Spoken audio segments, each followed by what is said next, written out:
स्वागत आहे आपल्या सर्वांचं। हे बुद्धा टीचिंग चॅनल आहे। यावर बुद्ध आणि त्यांच्या संपूर्ण शिकवणीवर आणि शिक्षेवरती धम्मचर्चा होते। आपण सर्वजण बुद्धा टीचिंग चॅनलचा लाभ घ्यावा।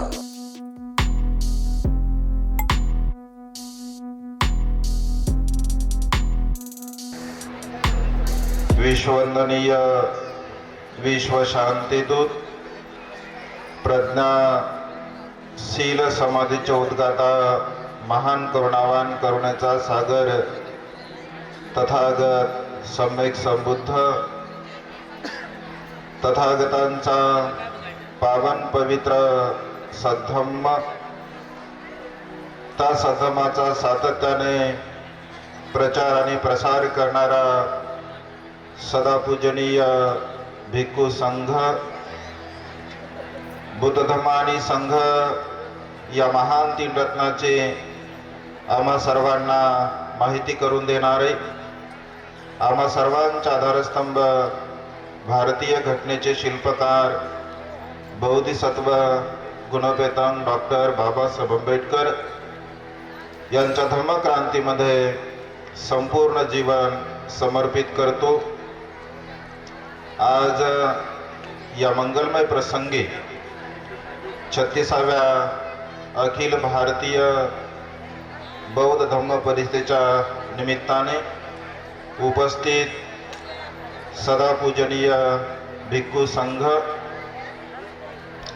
संघामध्ये ज्येष्ठ आणि श्रेष्ठ असणारे आमचे आदर्श या धम्म परिषदेचे अध्यक्ष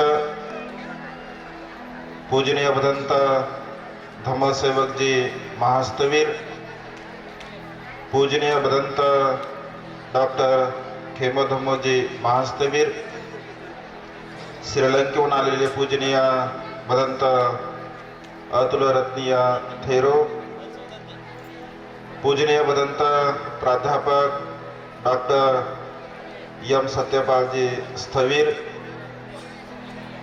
पूजनीय भदंत डॉक्टर इंदमजी महास्थवीर, ज्यांनी अत्यंत सुंदर आणि मार्मिक असे धम्मदेशना देऊन आपणा सर्वांना उपकृत केले, असे आमचे धम्मबंधू भिक्खू करुणानंदजी स्थवीर दी ग्रेट हॅपीनेस या यूट्यूब चॅनलचे संचालक, पूजनीय भिक्खू ज्ञानरक्षितजी, पूजनीय भिक्खू एन धम्मानंदजी, पूजनीय भिक्खू धम्मवीरोजी, ज्यांच्या सहवासामध्ये राहून आम्हाला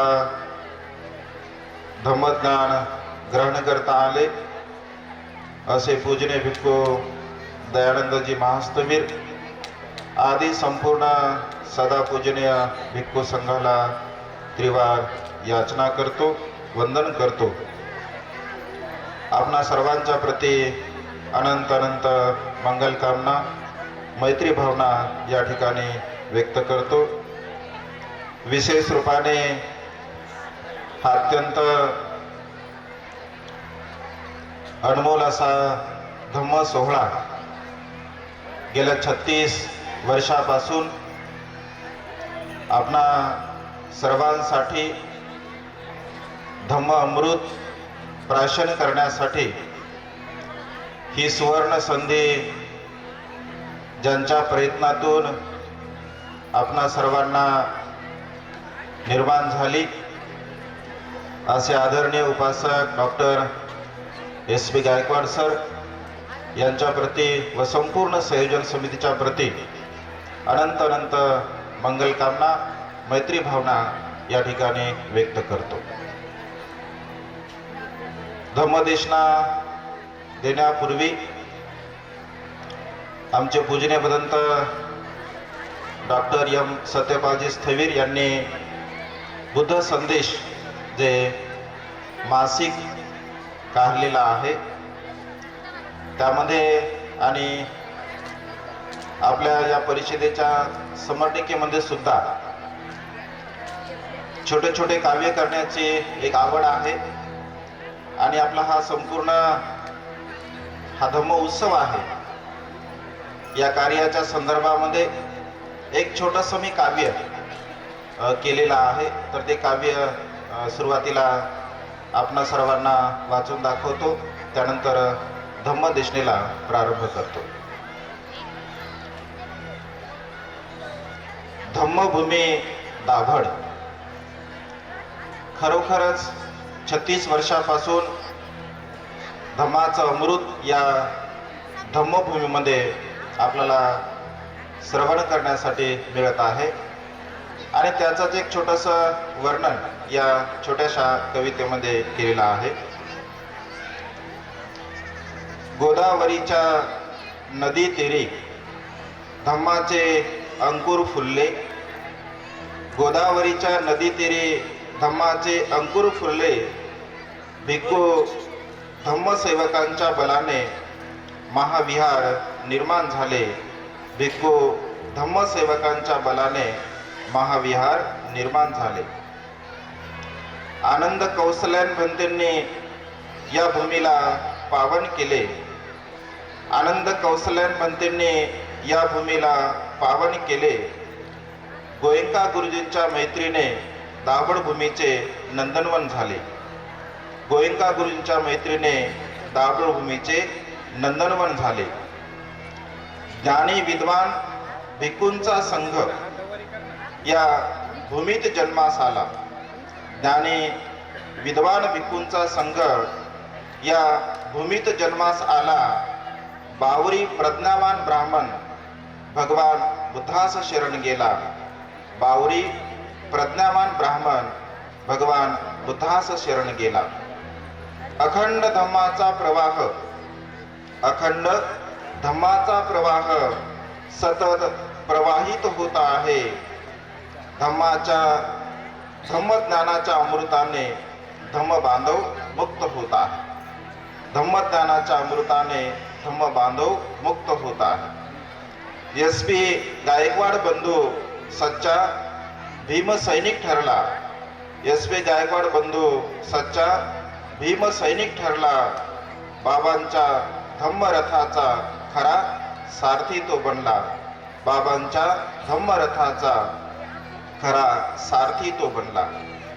अजरामर झाली ही भूमी संघाच्या पवित्र पदस्पर्शाने. अजरामर झाली ही भूमी संघाच्या पवित्र पदस्पर्शाने. सुखमय व्हावे सर्वांचे जीवन धम्माच्या निर्वाण मार्गाने. सुखमय व्हावे सर्वांचे जीवन धम्माच्या निर्वाण मार्गाने. एक छोटंसं काव्य आतापर्यंत ज्या काही धम्म अमृत या ठिकाणी आपल्याला श्रवण करायला मिळालं. या धम्मभूमीचं एक महत्त्व थोड्याशा काव्यामध्ये निषेध केलेला आहे. बांधवांनो, आपण महान आणि असीम असे पुण्यवान आहात. खरोखर गेल्या 36 वर्षापासून धम्म श्रवण करण्याची एक सुवर्ण संधी आपल्या जीवनामध्ये आपल्याला प्राप्त होत आहे. सुखा सद्धम्म देशना असं भगवंताचं वचन आहे. सद्धम्माची देशना सुखकर आहे, सुख देणारी आहे. सद्धम्माची देशना आपल्या जीवनामध्ये निर्वाणगामी अवस्थेकडे आपल्याला घेऊन जाणारी आहे. धम्मदेशना श्रवण करणे, त्याचं अनुसरण करणे, त्याचं आचरण करणे हे प्रज्ञावान मनुष्यांचं, ज्ञानी मनुष्यांचं लक्षण आहे. असंख्य लोक, उपासक उपासिका येथे उपस्थित आहेत. धम्म श्रवण करण्यासाठी भिक्खू संघाच्या समोर सुद्धा असंख्य लोक धम्म श्रवण करत आहेत. अगदी कालपासून रात्रभर अनेक लोकांनी धम्मदेशना श्रवण केला. आजही रात्रभर अनेक भिक्खूंच्या धम्मदेशना आपल्याला श्रवण करायला मिळणार आहे. आपण खरोखर पुण्यवान आहात जे की एकाग्र चित्ताने धम्मदेशना श्रवण करत आहात. तसं भगवंत असे म्हणतात की धम्मदेशना श्रवण करणे हे प्रत्येक मनुष्यांच्या जीवनामध्ये असणार एक कुशल कर्म आहे. परंतु हे कुशल कर्म प्रत्येक व्यक्तींनाच लाभेल किंवा प्रत्येक व्यक्ती आपल्या जीवनामध्ये मिळालेल्या संधीचा सदुपयोग करेल हे मात्र सांगता येत नाही. कारण धम्मदेशना श्रवण करणे हे आपापल्या कर्मबलावरती अवलंबून असतं. कर्मबल जशा प्रकारे असेल तशा प्रकारचं कार्य मनुष्य आपल्या जीवनामध्ये करत असतो. असंख्य बांधव या परिसरामध्ये आहेत. धम्मदेशना काही बांधव अत्यंत श्रद्धायुक्त चित्ताने श्रवण करत आहेत. काही धम्म बांधव इकडे तिकडे फिरत आहेत, मार्केटिंग करत आहेत, गप्पा गोष्टी करत आहेत. हा जो मूळ स्वभाव आहे, हा मूळ स्वभाव आपल्या कर्मबलाला अनुसरून असतो.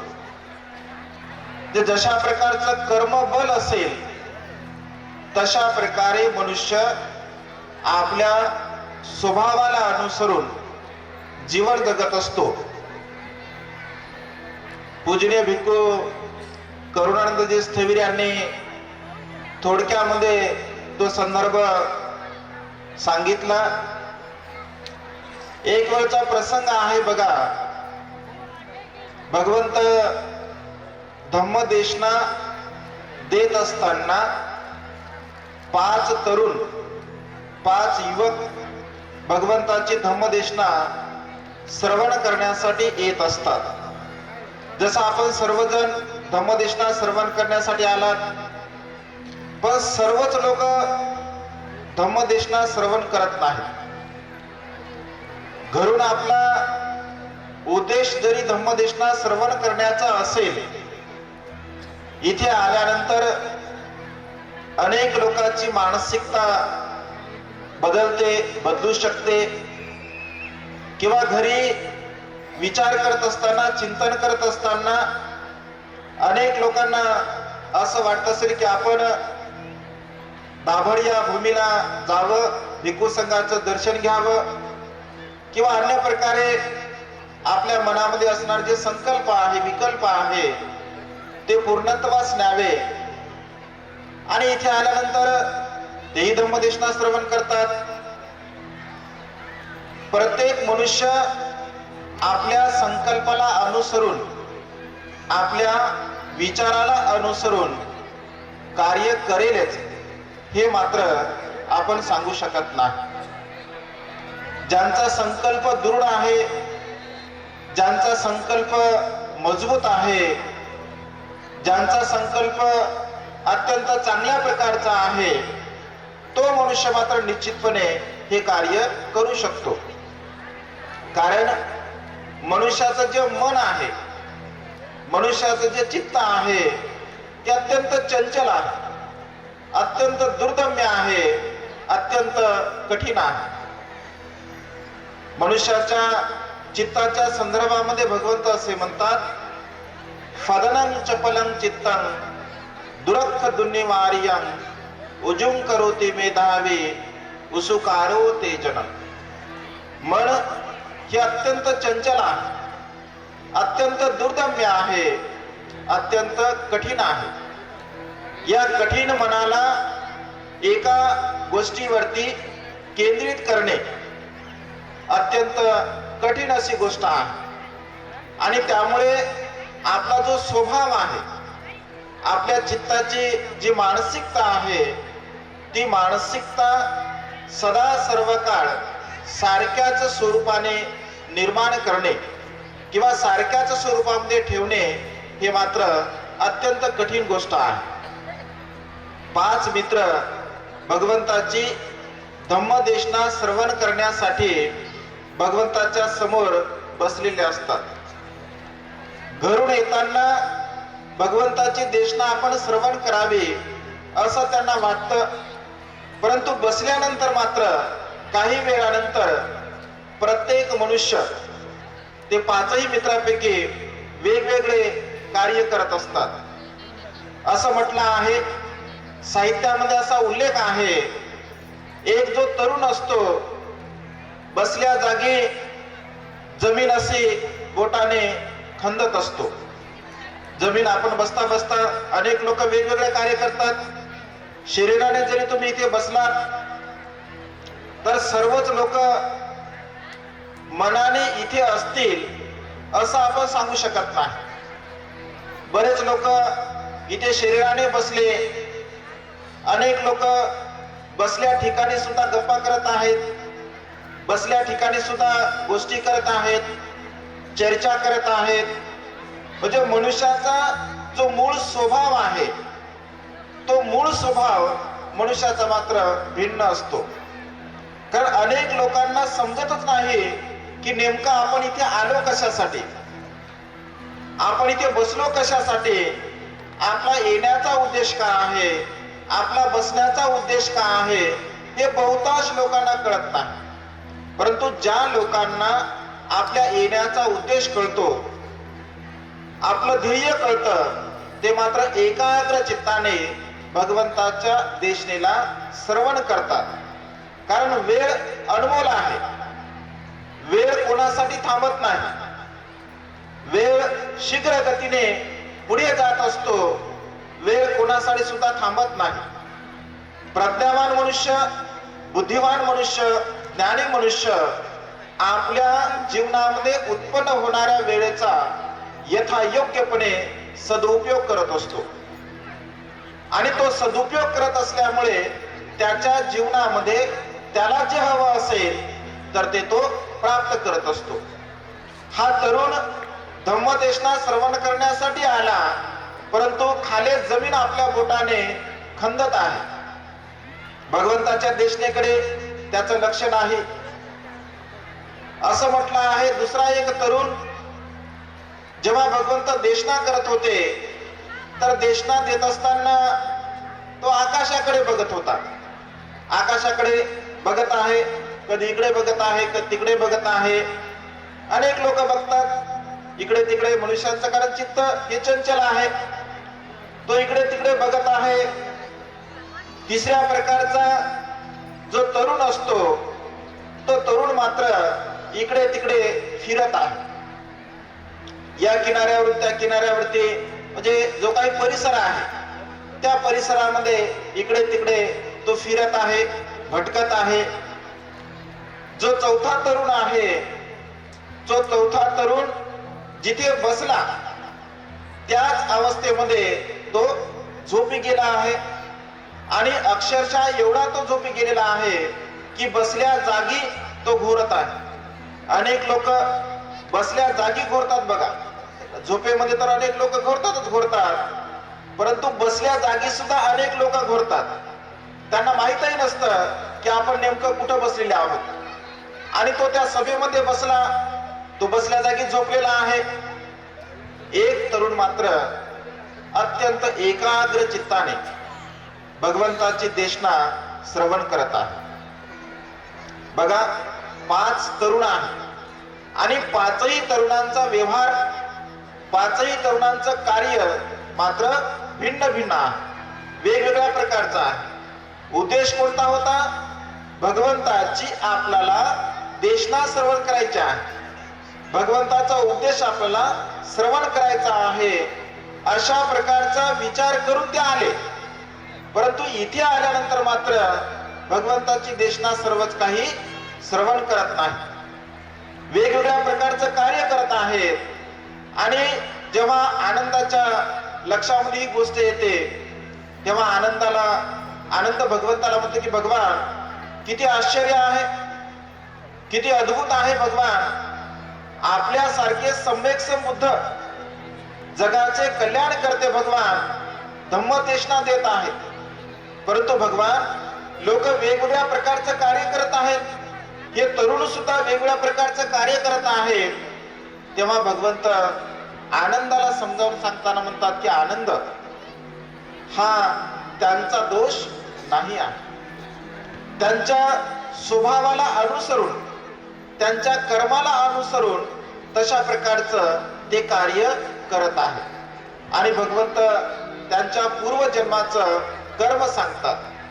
हा जो जमीन खणणारा आहे, भगवंत असे म्हणतात की अनेक जन्मामध्ये हा जमीन खणणारा होता आणि अनेक जन्मामध्ये जमीन खणणारा असल्या कारणाने तिथे मात्र त्याचा तो मूळ स्वभाव बनलेला आहे आणि मूळ स्वभाव बनलेला असल्यामुळे तो जमीन त्या ठिकाणी खंदत आहे.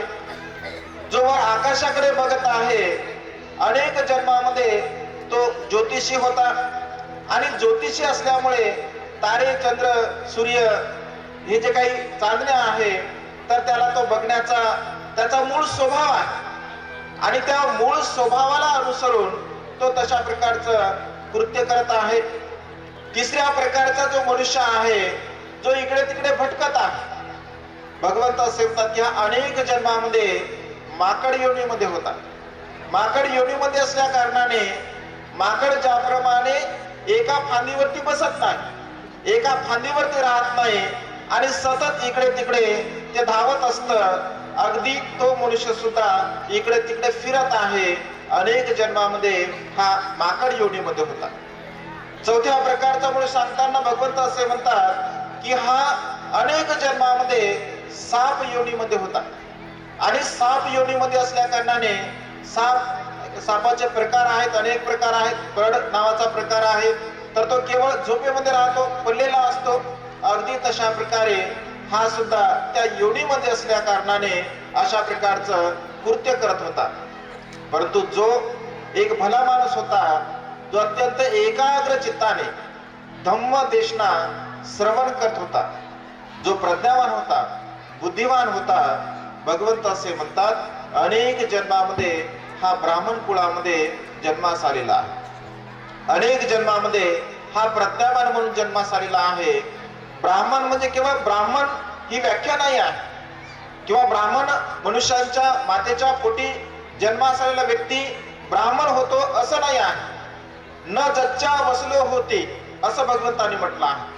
कमुना वसलो होते, कर्मानेच मनुष्य वसल होत असतो. जन्माने कोणी उर्शेल होत नाही, जन्माने कोणी नीच होत नाही. कर्माने मनुष्य उर्शेल ठरतो, नीच ठरतो आणि कर्माने मनुष्य ब्राह्मण ठरत असतो. कमुना ब्राह्मण होती, कर्माने मनुष्य ब्राह्मण ठरत असतो. भगवंत असे म्हणतात की मूळ स्वभाव मनुष्याचा जशा प्रकारचा आहे तशा प्रकारे मनुष्य कर्म करत असतो. एवढा मोठा हा खटाटोप करून आपण पुण्य संपादन करावं, आपल्या जीवनामध्ये महान धम्माचा संदेश आपल्याला श्रवण करायला मिळावा, या श्रेष्ठ उद्देशाने गेल्या 36 वर्षापासून अहोरात्र परिश्रम केला जात आहे, मेहनत केली जात आहे, एवढा मोठा खर्च केला जात आहे. केवळ आपण दुःखमुक्तीच्या मार्गाकडे जावं, आपण दुःखमुक्त व्हावे, आपण बुद्धाच्या सद्धर्माला श्रवण करावे, जीवनमुक्त अवस्थेकडे आपण जावे, हा श्रेष्ठ उद्देश या ठिकाणी निर्माण केला गेला आहे. परंतु आपल्या कर्मरूपाने, आपल्या कर्मबलाने काही लोकांना ही गोष्ट मात्र समजत नाही आणि ही गोष्ट न समजल्यामुळे अनेक लोक इकडे तिकडे भटकत आहेत, कारण त्यांचे कर्मसंस्कार तशा प्रकारचे बनलेले आहेत.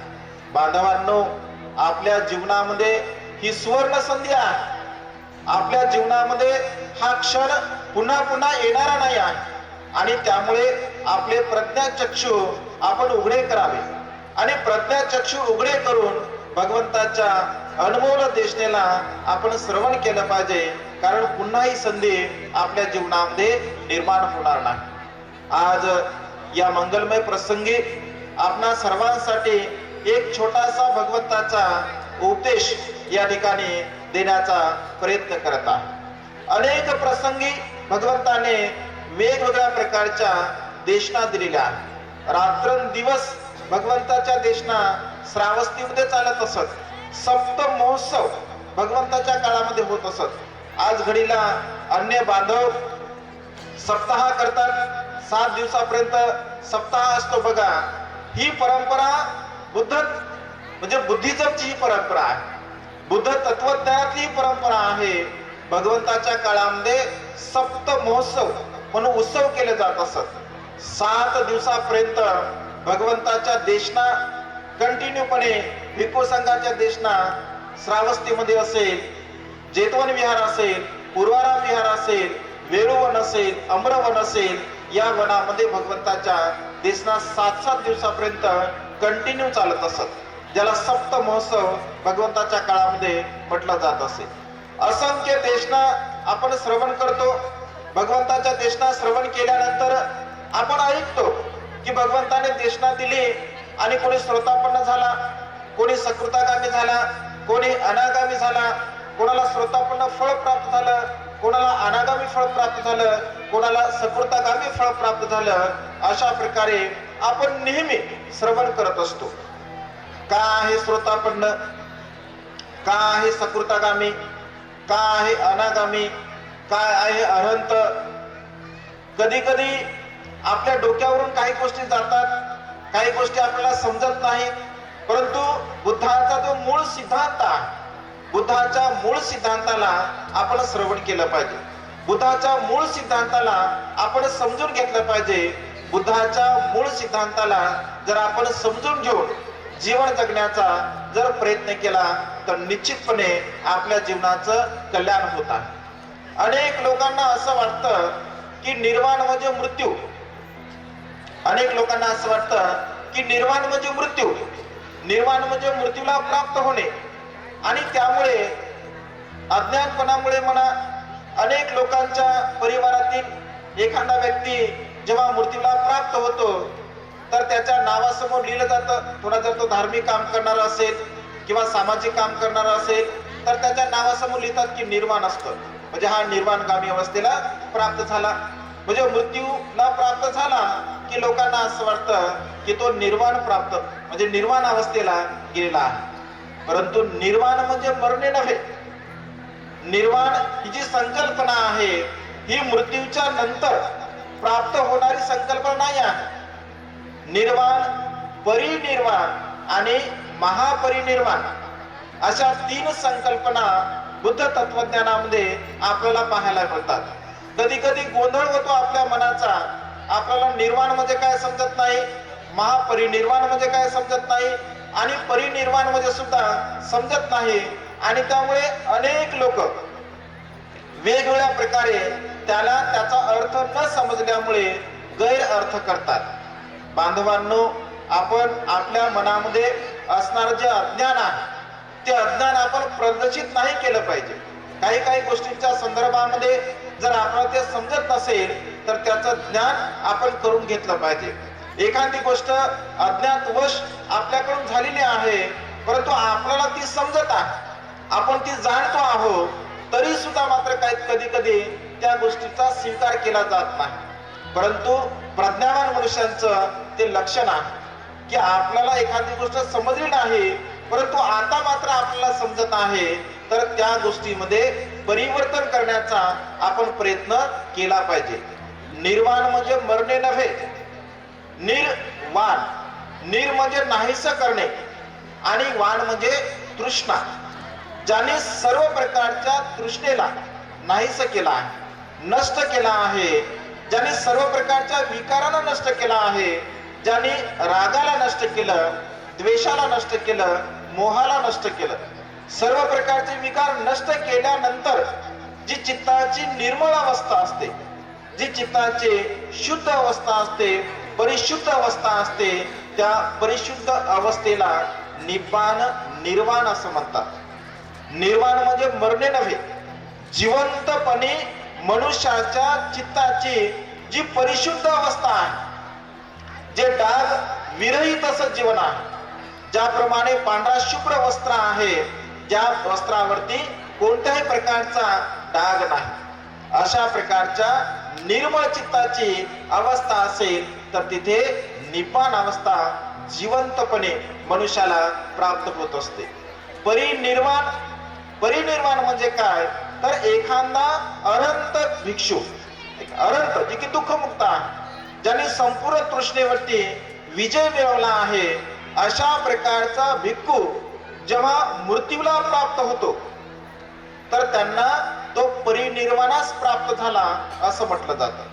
केवळ निर्वाणस्थ व्यक्ती, निर्वाणस्थ भिक्षू, निर्वाणस्थ भिक्खुनी जेव्हा मृत्यूला प्राप्त होत असते तर त्यांच्या मृत्यूला परिनिर्वाण असं म्हटलं जातं.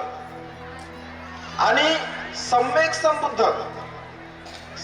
संबुद्ध जेव्हा मृत्यूला प्राप्त होतात तर त्यांच्या मृत्यूला महापरिनिर्वाण असं म्हटलं जातं.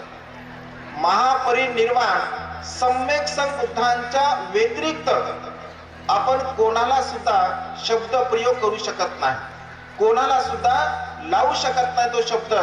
अलीकडच्या काळामध्ये थोडासा गोंधळ निर्माण होत आहे.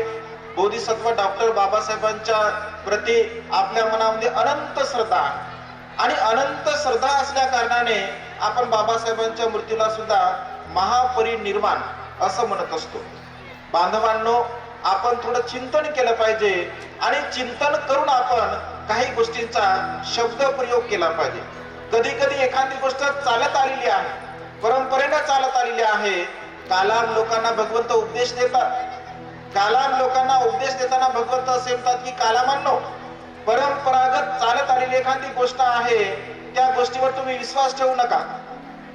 एखादी गोष्ट एखादा विद्वान व्यक्ती, ज्ञानी व्यक्ती, पंडित व्यक्ती सांगत आहे म्हणून त्यावर तुम्ही विश्वास ठेवू नका. एखाद्या धर्म ग्रंथामध्ये लिहिलेला आहे म्हणून तुम्ही त्यावरती विश्वास ठेवू नका. जर ती गोष्ट तुमच्या हिताची नसेल, तुमच्या सुखाची नसेल, तुमच्या कल्याणाची नसेल तर त्या गोष्टीचा तुम्ही स्वीकार करू नका. जे आपल्या हिताचे आहे, आपल्या सुखाचे आहे, आपल्या कल्याणाचे आहे, त्या गोष्टीचा आपण स्वीकार केला पाहिजे. अज्ञातवश आपण जर एखादा शब्द प्रयोग करत असेल, परंतु आपण जर समजदार झालो असेल, आपल्याला जर थोडं ज्ञान आलं असेल तर त्या शब्दाला आपण वापरणं कमी केलं पाहिजे. जसं बाबासाहेबांच्या प्रती, बोधिसत्वांच्या प्रती त्यांच्या मृत्यूला महापरिनिर्वाण असं आपण म्हणत असतो. एकीकडे बाबासाहेबांना आपण बोधिसत्व म्हणतो आणि दुसरीकडे आपण त्यांना महापरिनिर्वाण असं म्हणतो. या दोन शब्दाचा अर्थ जर आपण बघितला असेल तर आपल्या ही जी संकल्पना आहे ती स्पष्टपणे क्लिअर होऊ शकते. बोधिसत्व या शब्दाचा शब्दशः अर्थ बाबासाहेबांनी बुद्ध आणि त्यांचा धम्म या ग्रंथामध्ये दिलेला आहे. बोधी म्हणजे ज्ञान आणि सत्व म्हणजे प्राणी. जो प्राणी बुद्धत्वाच्या मार्गाकडे वाटचाल करणारा आहे, जो प्राणी बुद्धत्वाकडे जाणारा आहे, जो प्राणी भविष्यामध्ये बुद्ध बनणारा आहे, अशा व्यक्तींना आपण बोधिसत्व असं म्हणत असतो. काल पूजनीय अतुल्य रतन भंतेने सुद्धा बोलताना त्यांनी स्पष्टपणे असं म्हटलं की येणाऱ्या काळामध्ये जे मैत्रीय बुद्ध असतील ते मैत्रीय बुद्ध परमपिता बोधिसत्व गुणोपेतक डॉक्टर बाबासाहेब आंबेडकर असतील. मग एवढं जर आपल्याला स्पष्टपणे क्लिअर आपल्या संकल्पना होत आहेत, एकीकडे बाबासाहेबांना आपण बोधिसत्व म्हणतो, भविष्यामध्ये ते बुद्ध बनणारे आहेत. मग बाबासाहेब जर भविष्यामध्ये बुद्ध बनणारे असतील तर मग त्यांना महापरिनिर्वाण असं आपण कसं म्हणू शकतो? कारण महापरिनिर्वाण म्हणजे पुन्हा त्याचा जन्म नाही आहे, भगवंताचा पुन्हा जन्म होणार नाही, कारण ते महापरिनिर्वाणास्त प्राप्त झालेलं आहे. ज्यांनी संपूर्ण तृष्णेला नष्ट केला आहे, ज्यांनी रागाला, द्वेषाला, लोभाला, मोहाला पूर्णपणे नष्ट केला आहे आणि त्यांचा पुन्हा जन्म होणार नाही. अनेक जाती संसार संधा विसा आणि विसंग गहकारंग गवे संता दुःखा जाती पुनंग पुनंग. अनेक जन्मामध्ये भगवंत असे म्हणतात, अनेक जन्मामध्ये मी या तृष्णेच्या आधाराने जन्मग्रहण केलेला आहे, परंतु हे तृष्णे मी तुला आता ओळखला आहे, मी तुला आता जाणला आहे, समजून घेतला आहे. जन्मास उत्पन्न होणारे जी साधना आहे त्या सर्व प्रकारच्या साधनाला मी छिन्न विछिन्न केला, नष्ट केला आहे. आता माझा पुन्हा जन्म या सृष्टीमध्ये होणार नाही. एवढी क्लिअर संकल्पना असताना आपण बाबासाहेबांना महापरिनिर्वाण असं म्हणत असतो. आणि त्यामुळे ही जी संकल्पना आहे ती मात्र बौद्ध तत्वज्ञानाला नसरून अत्यंत चुकीच्या आहे. बाबासाहेबांसाठी आपण महाप्रयाण अशा प्रकारचा शब्द प्रयोग करू शकतो. आणि मग हे जे निर्वाण आहे, परिनिर्वाण आहे आणि महापरिनिर्वाण आहे, या संकल्पनेला आपण क्लिअर केलं पाहिजे. भगवंताचा उपदेश हा आपल्याला प्रज्ञाचक्षु उत्पन्न करण्यासाठी सहाय्यक ठरत असतो. आपली प्रज्ञा अधिक उन्निगत करण्यासाठी हा भगवंताचा उपदेश आपल्याला सहाय्यक ठरत असतो. आणि आजच्या देशनेमध्ये श्रोतापन्न म्हणजे काय, श्रोतापन्न म्हणजे काय, सकृतागामी म्हणजे काय, अनागामी म्हणजे काय आणि अनंत म्हणजे काय, अशा प्रकारच्या या चार संकल्पना आणि चार संकल्प म्हणजे चार मार्ग आणि चार फळ. हा निर्वाणगामी अवस्थेचा जो मार्ग आहे तो मार्ग कशा प्रकारे आपल्याला प्राप्त होत असतो, तर श्रोतापन्न म्हणजे काय आजच्या या देशनेमध्ये मी सांगण्याचा थोडक्यामध्ये प्रयत्न करणार आहे.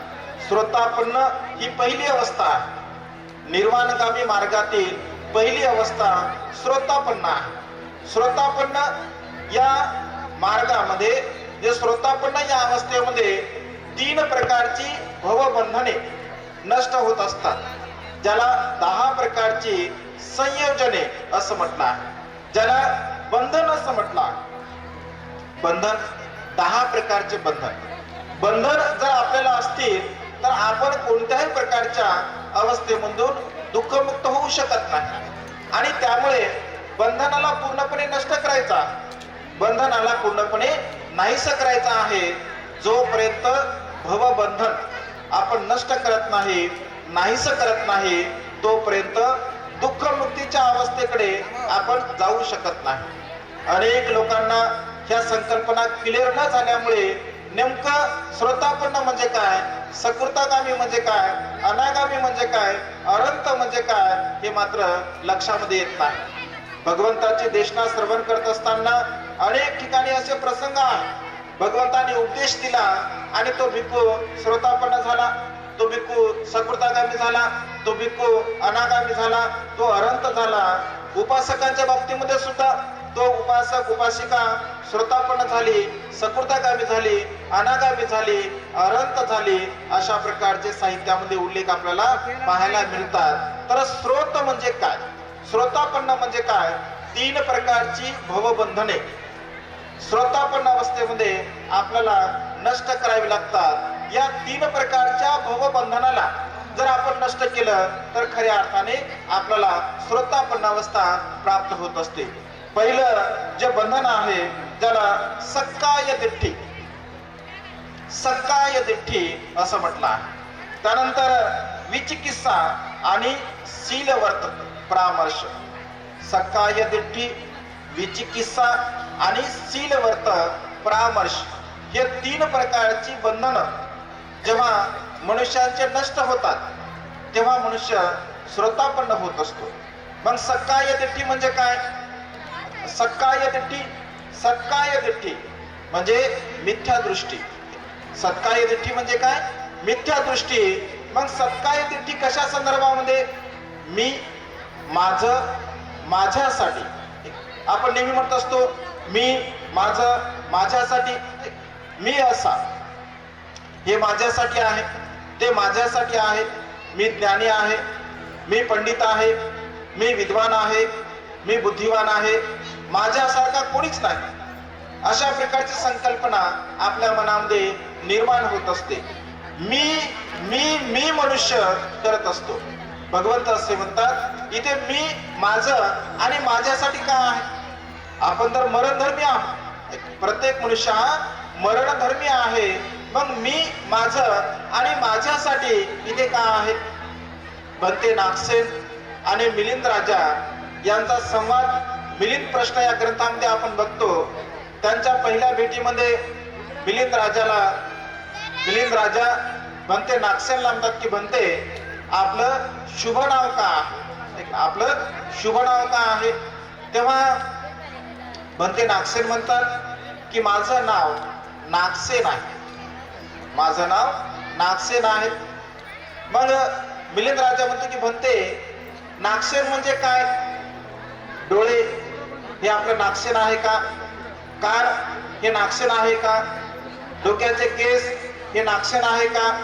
तुमचं नाक म्हणजे नागसेन आहे का? तुमचे हात पाय म्हणजे नागसेन आहे का? म्हणजे नेमकं नागसेन म्हणजे काय? मी नागसेन या संकल्पनेला जाणत नाही, मी समजत नाही. म्हणते तुम्ही नागसेन आहात की तुम्ही जे उभे राहिले तुमची सावली पडली आहे ते तुम्ही नागसेन आहे, म्हणजे सावली तुमचे नागसेन आहे का तुम्ही नागसेन आहात. अशा प्रकारे मिलिंद राजा जो की 18-19 भाषेमध्ये पारंगत असतो, अत्यंत विद्वान असतो, प्रज्ञावान असतो, ज्ञानी असतो, पंडित असतो. आणि त्या ठिकाणी जेव्हा मी माझा आणि माझ्यासाठी या संकल्पनेच्या संदर्भामध्ये ते विचारतं की नेमकं नागसेन म्हणजे काय. म्हणते नागसेन अत्यंत विद्वान असतात, बुद्धिवान असतात, चातुर्यवान असतात, अभिधम्मावरती त्यांचा गाढा अभ्यास असतो. आणि कधी कधी प्रश्नाची उत्तर दिले जातात, कधी कधी त्याची व्याख्या केली जाते. म्हणजे उत्तर देण्याच्या वेगवेगळ्या प्रकारच्या पद्धती असतात.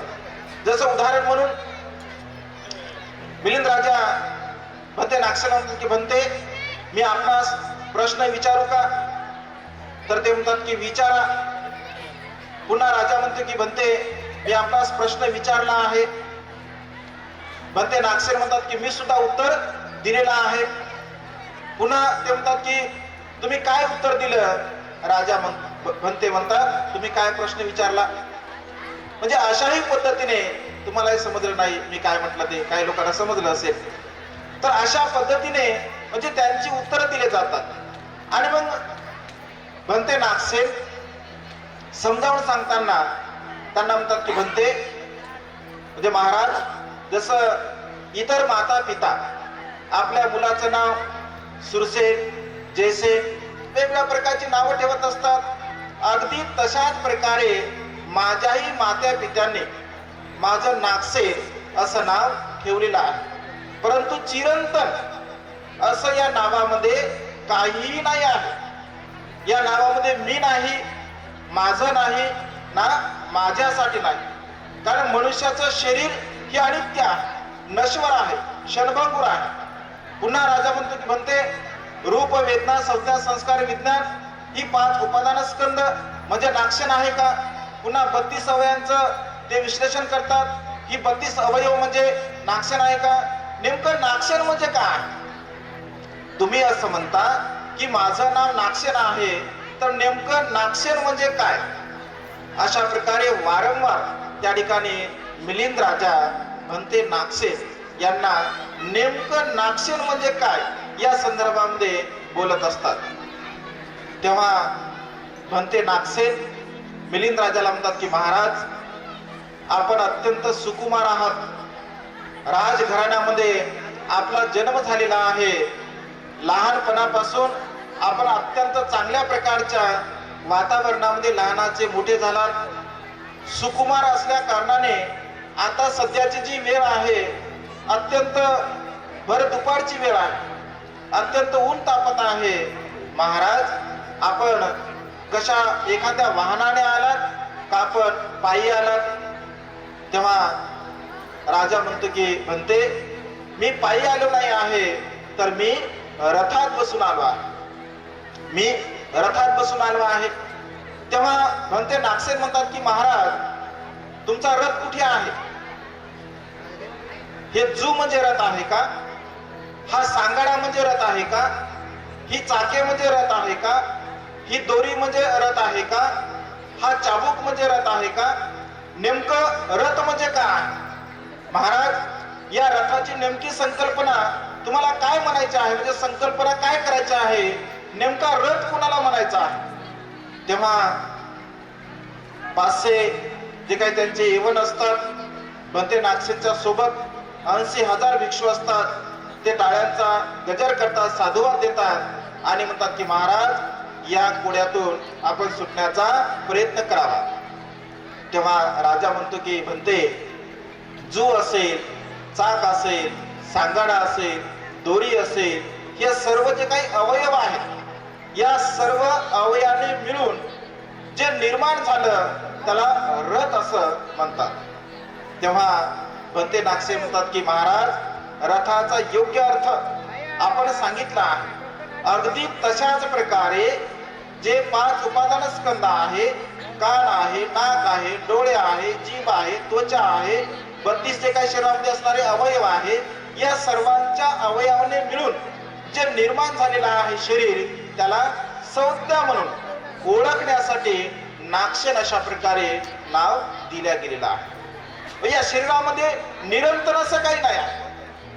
मी माझं आणि माझ्यासाठी अशा प्रकारची जी संकल्पना आहे तर ती या शरीरामध्ये काहीच नाही आहे, ज्याला सक्काय तिठ्ठी असं म्हटलं आहे. परंतु मनुष्य मात्र आपल्या मीपणामुळे, आपल्या अहमपणामुळे, आपल्या गर्वपणामुळे या दुःखामध्ये पडत असतो. अनेक लोक असं म्हणतात की मी असा आहे, मी विद्वान आहे, मी ज्ञानी आहे, मी पंडित आहे, मी बुद्धिमान आहे, मी अत्यंत सुंदर आहे, मी अत्यंत धनवान आहे आणि अशा प्रकारच्या मी या संकल्पने पडून मनुष्य दुःखाला प्राप्त होत असतो. पण ते नागसेन आणि राजा मिलिंद अत्यंत विद्वान होते, अत्यंत पंडित होते. परमपिता बोधिसत्व गुणपेतन डॉक्टर बाबासाहेब आंबेडकरांनी औरंगाबादमध्ये मिलिंद कॉलेज निर्माण केलं. परिसराला नागसेन अशा प्रकारचं नाव दिलं आहे.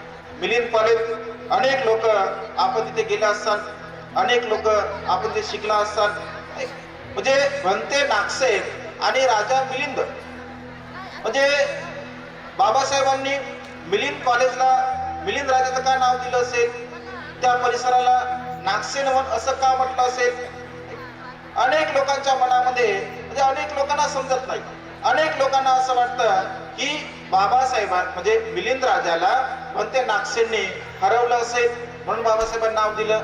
परंतु तसं मुळीच नाही आहे. तिथे एक बोर्ड बघा लिहिलेला आहे, त्या बोर्डवरती स्पष्टपणे बाबासाहेब असं लिहितात की या मिलिंद कॉलेजमध्ये राहणारा जो प्रोफेसर असेल, शिक्षक असेल, टीचर असेल, तो बनते नागसेन सारखा अत्यंत विद्वान असावा, अत्यंत ज्ञानी असावा, अत्यंत पंडित असावा. या कॉलेजमध्ये शिकणारा प्रत्येक विद्यार्थी हा राजा मिलिंदासारखा अत्यंत चिकित्सक बुद्धीचा असावा, ज्ञानी असावा, प्रज्ञावान असावा. म्हणजे ही बाबासाहेबांची संकल्पना होती.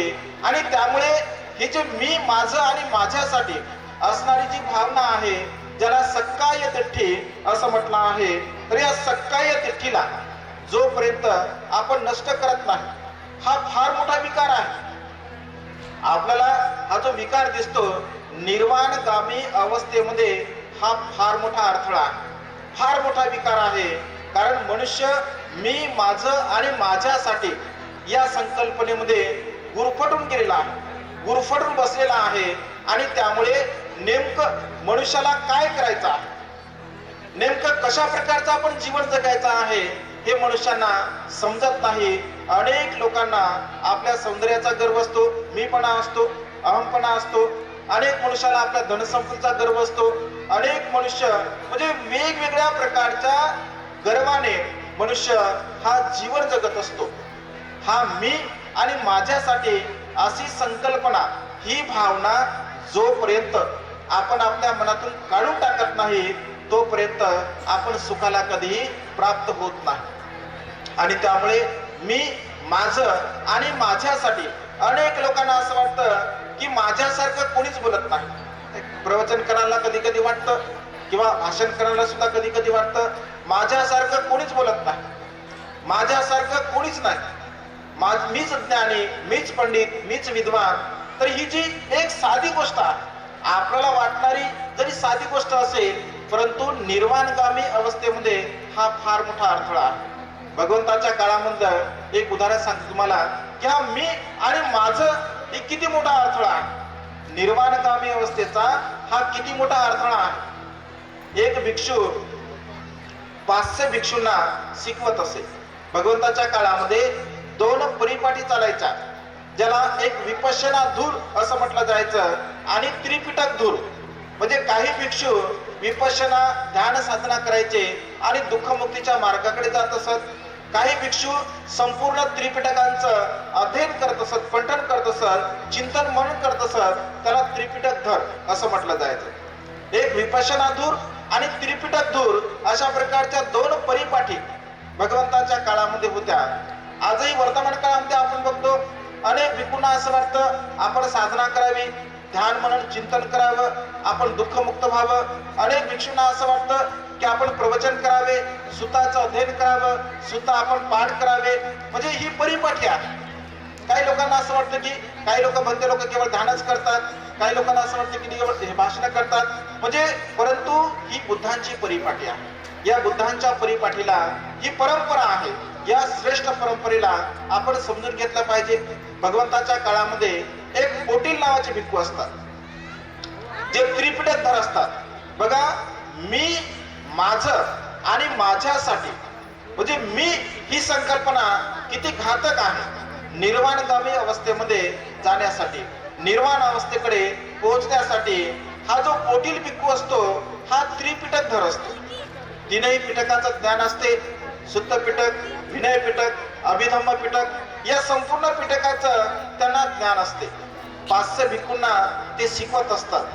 भगवंताकडे जेव्हा जेव्हा ते येतात तेव्हा भगवंत त्यांना म्हणतात, या तुच्छ पोटील बसा, तुच्छ पोटील. तुच्छ पोटील म्हणायचे त्यांना. पोटील त्यांचं नाव असतं.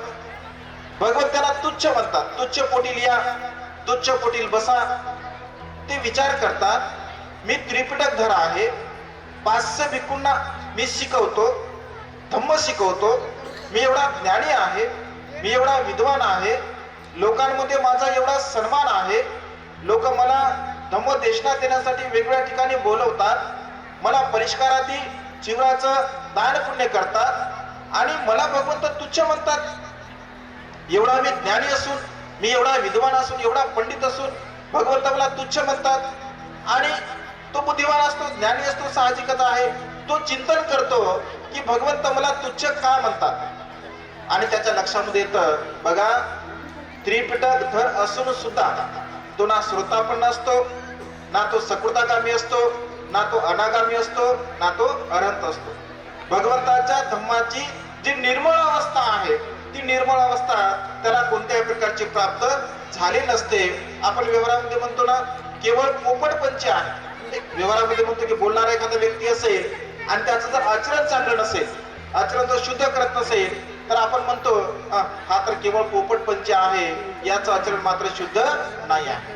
म्हणजे हा केवळ उपदेश करत होता, प्रत्यक्ष रूपाने त्या उपदेशाचं जे धारण आहे, अनुसरण आहे किंवा स्वतःच्या मुक्तीसाठी त्याने कुठल्याही प्रकारचा प्रयत्न केला नसतो. आणि हा अहंभाव, हा मीपणाचा भाव त्याच्या मनामध्ये असतो. आणि मीपणा जर मनुष्याच्या मनामध्ये असेल तर दुःखमुक्त अवस्थेकडे मनुष्य कधी जाऊ शकत नाही. आणि मग तो विचार करतो, मी दुःखमुक्त नसल्या कारणाने भगवंत मला तुच्छ म्हणतात, मी सुद्धा दुःखमुक्त झालं पाहिजे.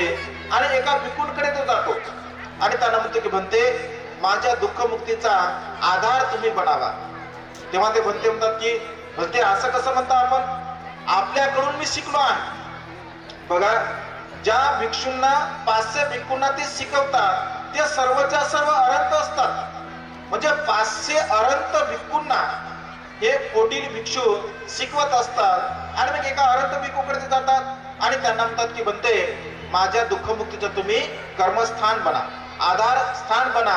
तर ते म्हणतात की भंते, मी आपणाकडून शिकलो आणि मी आपणास असं कसं काय शिकू शकतो, मी काय आपणास शिकवणार नाही.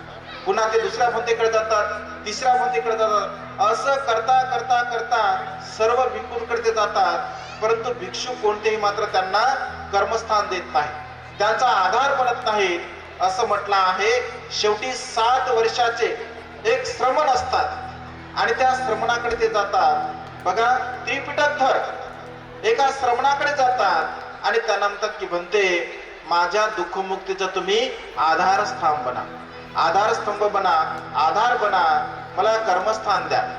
तेव्हा ते म्हणतात की नाही, मी तर तुमच्याकडून शिकलो आणि मी तुम्हाला पुन्हा कसं काय शिकू. तर ते म्हणतात की बनते असं करू नका, मला आधार, माझा तुम्ही आधार बना. तर तेव्हा ते म्हणतात की ठीक आहे, मी तुमचा आधार बनतो, परंतु मी जसं म्हणेन तसं तुम्हाला वागावं लागेल, मी जसं बोलेल तसं तुम्हाला करावं लागेल. तेव्हा ते छोटे बनते जसं सांगतात तशा प्रकारे ते पोटील भिक्षू करतात. त्यांच्या अंगावरती अत्यंत मौल्यवान अशा प्रकारचं वस्त्र असतं, कारण ते प्रवचनकार असतात, बोलणारे असतात, परिष्कार त्यांना खूप प्राप्त होत असतात आणि अत्यंत मौल्यवान चिवर, लाख मोलाचं चिवर असं म्हटलं आहे, त्यांच्या अंगावरती असते. आणि लाख मोलाचं चिवर अंगावरती असल्या कारणाने ते सामनेर त्यांना एका नदीवरती घेऊन जातात. नदीवरती घेऊन गेल्यानंतर त्यांना म्हणतात की बनते चिवरासह या पाण्यामध्ये तुम्ही उतरा. ती विचार करतात की चिवरासह पाण्यामध्ये कसं काय, कारण माझ्या अंगावरती अत्यंत मौल्यवान असं वस्त्र आहे, लाख मोलाचं असं वस्त्र आहे. पण त्यांना कबुली दिलेली असते की तुम्ही जसं म्हणसाल तसं मी वागेल. आणि ते पाण्यामध्ये उतरतात. उतरताना मात्र त्यांच्या मनामध्ये तो भाव असतो की मी एवढा ज्ञानी आहे, मी एवढा विद्वान आहे, पण आपल्याला आधार बनायचा आहे. आणि त्या पाण्यामध्ये ते उतरतात. अगदी कमरेच्या वर पाण्यामध्ये जेव्हा ते जातात, ते श्रमण त्यांना पुन्हा बोलावतात की म्हणते आपण बाहेर या. बाहेर ते येतात. आता ही जी कृती आहे, ही कृती कशासाठी केली होती, फक्त मी एवढा ज्ञानी आहे, मी एवढा विद्वान आहे, मी एवढा पंडित आहे, हा मीपणा घालवण्यासाठी ही कृती त्या श्रमणांनी केली होती.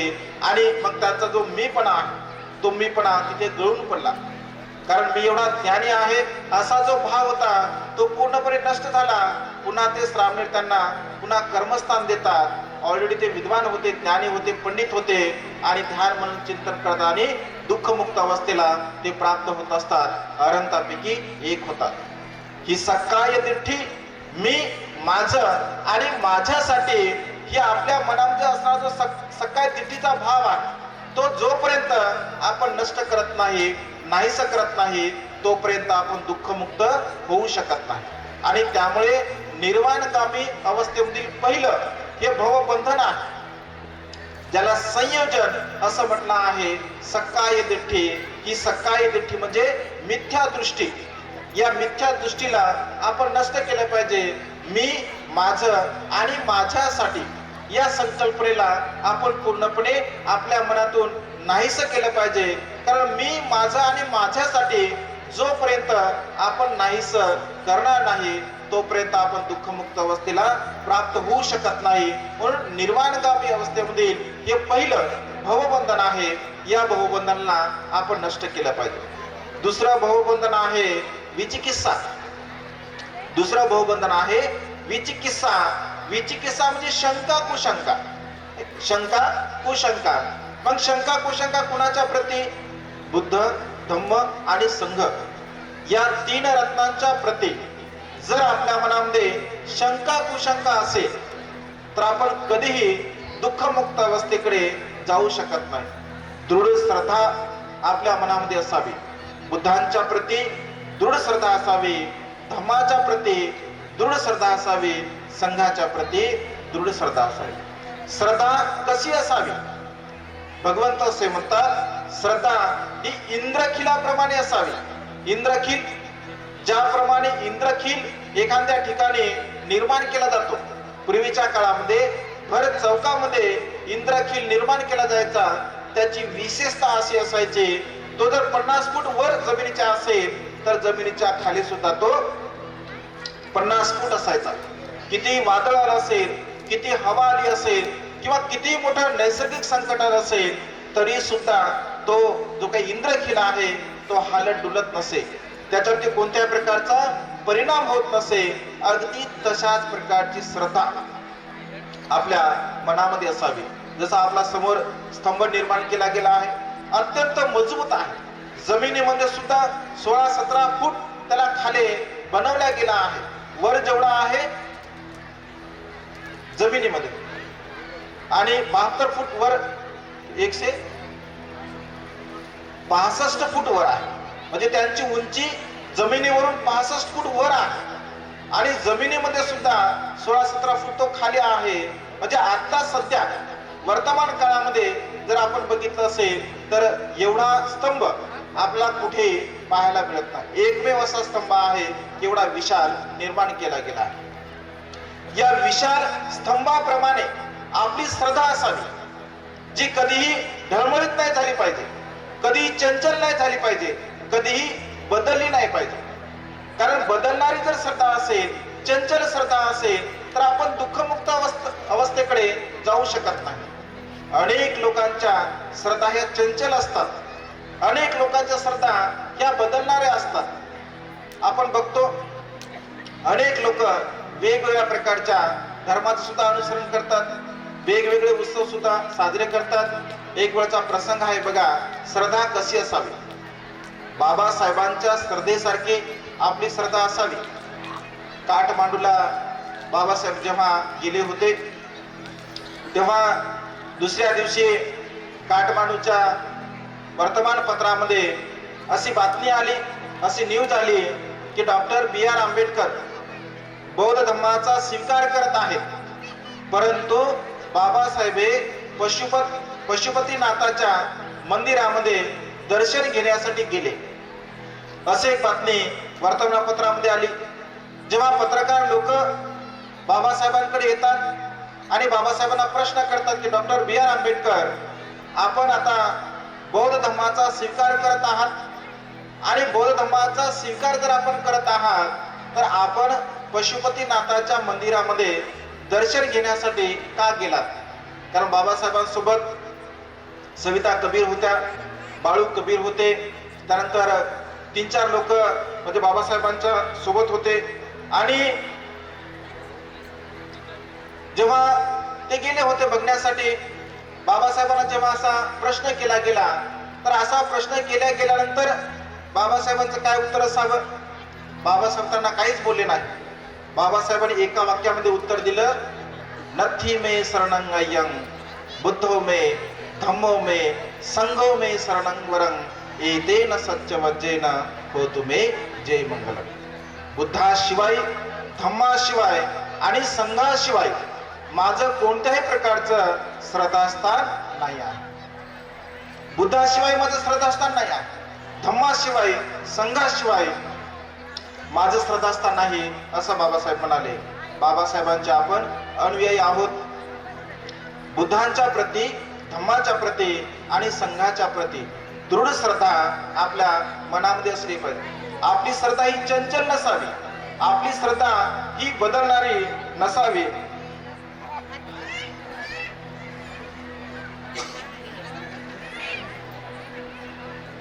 आपल्या श्रद्धेचं बल हे अत्यंत मजबूत असलं पाहिजे. आपली श्रद्धा ही अत्यंत दृढ असली पाहिजे. कारण भगवंत असे म्हणतात, श्रद्धा जर मजबूत असेल, श्रद्धा जर दृढ असेल, श्रद्धा जर बलवान असेल तर आपण चांगल्या प्रकारचं कार्य करू शकतो. श्रद्धा म्हणजे काय? श्रद्धेचं लक्षण काय? श्रद्धेची व्याख्या भगवंतांनी काय केली आहे? अनेक देशनेमध्ये आपण ऐकतो श्रद्धेबद्दल. आपण केवळ ऐकतो, अनेक लोक केवळ ऐकतात. जर बुद्धांच्या प्रती, धम्माच्या प्रती, संघाच्या प्रती जर श्रद्धा असते, दृढ श्रद्धा, सर्वांच्या मनामध्ये जर दृढ श्रद्धा असते तर इकडे तिकडे जे फिरणारे बांधव आहेत, इकडे तिकडे ते फिरले नसते. कारण बुद्धांचा अनमोल असा उपदेश या ठिकाणी दिला जात आहे. बुद्धाची अमृततुल्य वाणी या ठिकाणी दिल्या जात आहे. एक सुवर्ण संधी आपल्या जीवनामध्ये आहे. श्रद्धा ही अत्यंत दृढ असावी, श्रद्धा ही अत्यंत मजबूत असावी. श्रद्धेचं लक्षण सांगताना भगवंत असे म्हणतात, मिलिंद प्रश्नामध्ये श्रद्धेचं लक्षण सांगितलं. भंते नागसेन, मिलिंद राजा भंते नागसेनला विचारत की भंते, आपण श्रद्धा श्रद्धा म्हणता, श्रद्धेचं काय लक्षण आहे? तेव्हा भंते नागसेन म्हणतात, श्रद्धेचं लक्षण मनामध्ये प्रसन्नता निर्माण करणे आहे आणि महत्वाकांक्षा निर्माण करणे. म्हणजे मनामध्ये प्रसन्नता निर्माण होते आणि महत्वाकांक्षा निर्माण होते जेव्हा श्रद्धा आपल्या चित्तामध्ये निर्माण होत असते. कशी निर्माण होते? कशी निर्माण होते? जसं उदाहरण देतात राजा मिळून म्हणते की भंते उदाहरण द्या भंते नागसेनला. तर भंते नागसेन उदाहरण देतात, जसं एखादा राजा असेल ज्यांची चतुरंगी सेना असेल आणि चतुरंगी सेनेसह राजा दुसऱ्या प्रदेशामध्ये जाण्यासाठी जात असेल, तर जात असताना जाताना नदी लागत असेल, ओढा लागत असेल आणि संपूर्ण सैन्य त्या नदीमधून त्या ओढ्यामधून पैलतीरी गेलं असेल. पैलतीरी गेल्यानंतर राजाने आपल्या हुजऱ्यास आपल्या सेवकास असा आदेश दिला की मला पाणी प्यायचं आहे. तेव्हा सेवक राजाचा असा विचार करणार नाही की आताच या नदीतून एवढं मोठं सैन्य गेलं, पाणी गढूळ झालं. सेवक असा विचार करत नाही. तात्काळ ठिकाणी तो पाणी घेऊन येतो. पाणी घाण आहे, पाणीमध्ये रेती आहे, शेवाळ आहे किंवा अन्य प्रकारची घाण आहे, परंतु त्या पाण्यामध्ये तो त्रुटी टाकतो आणि त्रुटी टाकून त्या पाण्याला तो स्वच्छ करतो. स्वच्छ केल्यानंतर ते राजाला देत असतो. संदर्भ आहे, उदाहरण आहे. भंते नागसेन म्हणतात, जे पाणी आहे पाण्याचा संदर्भ आपल्या मनाशी आहे, आपल्या चित्ताशी आहे. पाण्यामध्ये असणारी जी घाण आहे ती घाण आपल्या मनातील राग, द्वेष, लोभ, मोह, मीपणा, अहमपणा, गर्व, ईर्ष्या, तृष्णा हे सर्व प्रकारचे विकार आहे. त्रुटी पाण्याला स्वच्छ करण्याचं कार्य करते. अगदी तशाच प्रकारे श्रद्धा मनुष्याच्या मनाला परिशुद्ध निर्मळ करण्याचं कार्य करत असते. श्रद्धेचं कार्य मनामध्ये प्रसन्नता उत्पन्न करणे, मनामध्ये महत्वाकांक्षा निर्माण करणे हे श्रद्धेचं लक्षण आहे. बाबासाहेबांच्या प्रती आपल्या मनामध्ये श्रद्धा आहे, बुद्धांच्या प्रती आपल्या मनामध्ये श्रद्धा आहे आणि बाबासाहेबांच्या प्रती श्रद्धा असल्यामुळे, भगवंतांच्या प्रती आपल्या मनामध्ये श्रद्धा असल्यामुळे सहज आपले हात जोडले जातात, कारण त्यांच्या प्रती श्रद्धा आहे आपल्या मनामध्ये. श्रद्धेचं लक्षण सांगताना भगवंत असे म्हणतात, श्रद्धा हे बीज आहे. श्रद्धा हे बीज आहे. श्रद्धा हे चक्षु इंद्रिय आहे. श्रद्धा हे पुण्यधर्म आहे. श्रद्धा हे बल आहे. श्रद्धा हे पाया आहे. श्रद्धा हे बीज सुद्धा आहे. बघा, श्रद्धेच्या वेगवेगळ्या प्रकारच्या व्याख्या भगवंतांनी केल्या आहे.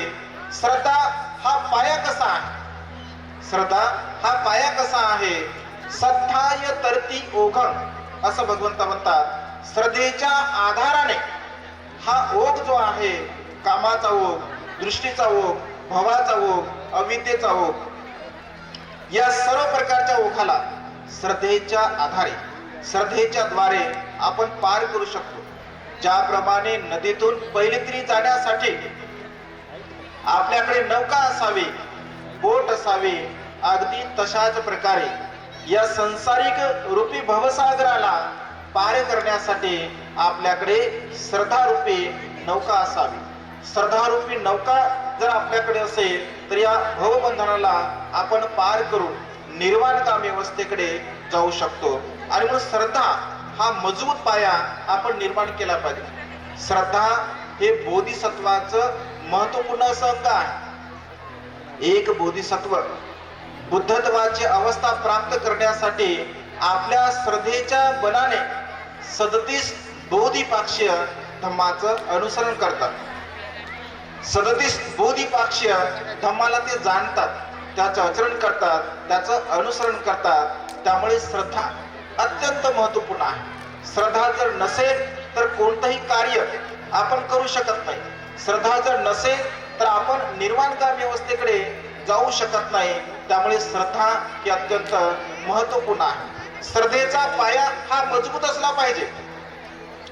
जसं एखादी बिल्डिंग उभारत असताना जर आपण तो पाया मजबूत जर केला असेल तर कितीही मजली बिल्डिंग आपण निर्माण करू शकतो, परंतु पाया जर मजबूत नसेल तर बिल्डिंग आपण निर्माण करू शकत नाही. अगदी तशाच प्रकारे श्रद्धारूपी पाया 37 बोधिपाक्ष धम्माचा पाया जर आपला मजबूत असेल तर धम्मातील अंगाला आपण धारण करू शकतो. श्रद्धा जर आपली मजबूत नसेल तर 37 बोधिपाक्ष धम्माचं आपण अनुसरण करू शकत नाही, आचरण करू शकत नाही. आणि म्हणून श्रद्धा ही पायाप्रमाणे अत्यंत मजबूत असावी. श्रद्धा हे चक्षु इंद्रिय आहे. चक्षु इंद्रिय जसं आपले डोळे आहे, आपण डोळ्याने बघतो, डोळ्याने आपण रूप बघतो, डोळ्याने आपण दृश्य बघतो. डोळे बघण्याचं कार्य करतात. आता बघणारा जो व्यक्ती आहे ज्यांच्याकडे श्रद्धा आहे, श्रद्धारूपी चक्षु इंद्रिय ज्या मनुष्याकडे आहे तो डोळ्याने रूप जरी बघत असेल, डोळ्याने आपण रूप बघतो, परंतु डोळ्याने रूप बघताना ज्यांच्या मनामध्ये श्रद्धारूपी चक्षु इंद्रिय आहे आणि ज्यांच्याकडे चक्षु इंद्रिय नाही आहे तर त्या दोन मनुष्य त्या रूपाकडे बघत असताना त्याच्या मनामध्ये दोन भाव येऊ शकतात, दोन विचार उत्पन्न होऊ शकतात. ज्यांच्या मनामध्ये श्रद्धारूपी चक्षु इंद्रिय नाही तो मनुष्य रूपाकडे जेव्हा बघेल, रूपाकडे बघितल्यानंतर त्याच्या मनामध्ये त्या रूपाच्या प्रती आसक्ती निर्माण होऊ शकते. जसं एखादं सुंदर फूल आहे, सुंदर गुलाबाचं फूल आहे आणि सुंदर असं गुलाबाचं फूल जर आपण बघत असेल तर तो मनुष्य ज्यांच्याकडे श्रद्धारूपी चक्षु इंद्रिय नाही आहे तो मनुष्य त्या रूपाकडे बघून असा विचार करेल की अरे किती सुंदर फुल आहे, या फुलाला मी तोडलं पाहिजे, या फुलाला तोडून मी त्याचा गंध घेतला पाहिजे. एखादी भगिनी असेल तर ती असा विचार करेल किती सुंदर फुल आहे, या फुलाला मी तोडलं पाहिजे, माझ्या वेणीमध्ये मी त्याला लावलं पाहिजे, माझं सौंदर्य वाढण्यासाठी असाही विचार करेल, कारण त्यांच्याकडे चक्षु इंद्रिय नसेल. परंतु ज्यांच्याकडे चक्षु इंद्रिय आहे, श्रद्धारूपी चक्षु इंद्रिय ज्यांच्याकडे आहे तर तो त्या फुलाकडे बघेल आणि फुलाकडे बघून तो असा प्रकारचा विचार करेल वर्णगंध गुणोपेतं एतं कुसुम संतते पूजयामि मुनिंदस्स श्रीपाद सरोरुहे पूजेमि बुद्धं कुसुमेन नेन पुयेन मेथेन लभाभिमुखं उफं मिलायाति यथाइदं मे कायो तथा याति विनाश भाव. ज्यांच्याकडे श्रद्धारूपी चक्षु इंद्रिय आहे तो असा विचार करेल अरे हे फूल किती सुंदर आहे, गंधाने युक्त आहे, रंगाने युक्त आहे, वर्णाने युक्त आहे, परंतु काही क्षणानंतर हे फूल मात्र विनाशाकडे जाणार आहे, काही क्षणानंतर हे सुकून जाणार आहे, नष्ट होणार आहे, मातीत मिसळणार आहे. परंतु या फुलाने मी बुद्धाच्या चरण कमलाची पूजा करून अनंत अनंत असीम असीम पुण्य माझ्या जीवनामध्ये मी प्राप्त करेल. अशा प्रकारचा भाव त्या मनुष्यांच्या चित्तामध्ये निर्माण होऊ शकतो. म्हणून श्रद्धारूपी चक्षु इंद्रिय जर आपल्यामध्ये असेल तर बघणाऱ्या दृश्याकडे आपण आसक्त न होता त्याची जी सत्यता आहे त्या सत्यतेला आपण जाणतो, समजून घेतो. त्यामध्ये असणारा जो अनित्य भाव आहे, नश्वरतेचा भाव आहे, त्या नश्वरतेच्या भावाला आपण जाणू शकतो, समजू शकतो. परंतु चक्षु इंद्रिय जर असेल तर, आणि त्यामुळे श्रद्धेला भगवंताने चक्षु इंद्रिय असं सुद्धा म्हटलं आहे. श्रद्धा हे बीज आहे.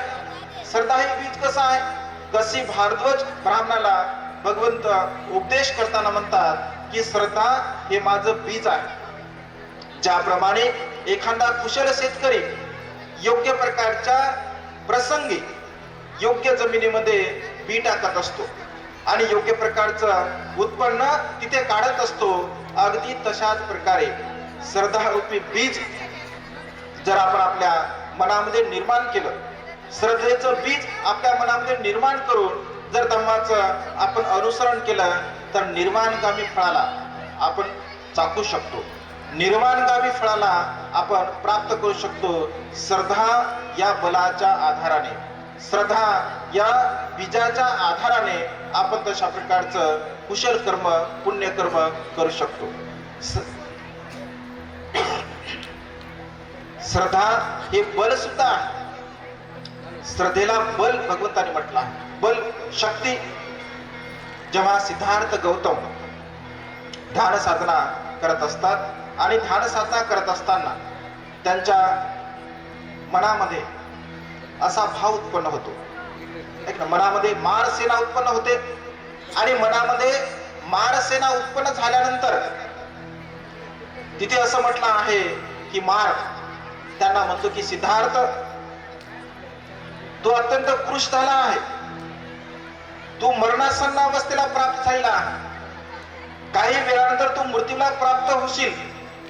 तुझं शरीर तुला आता साथ देत नाही आहे.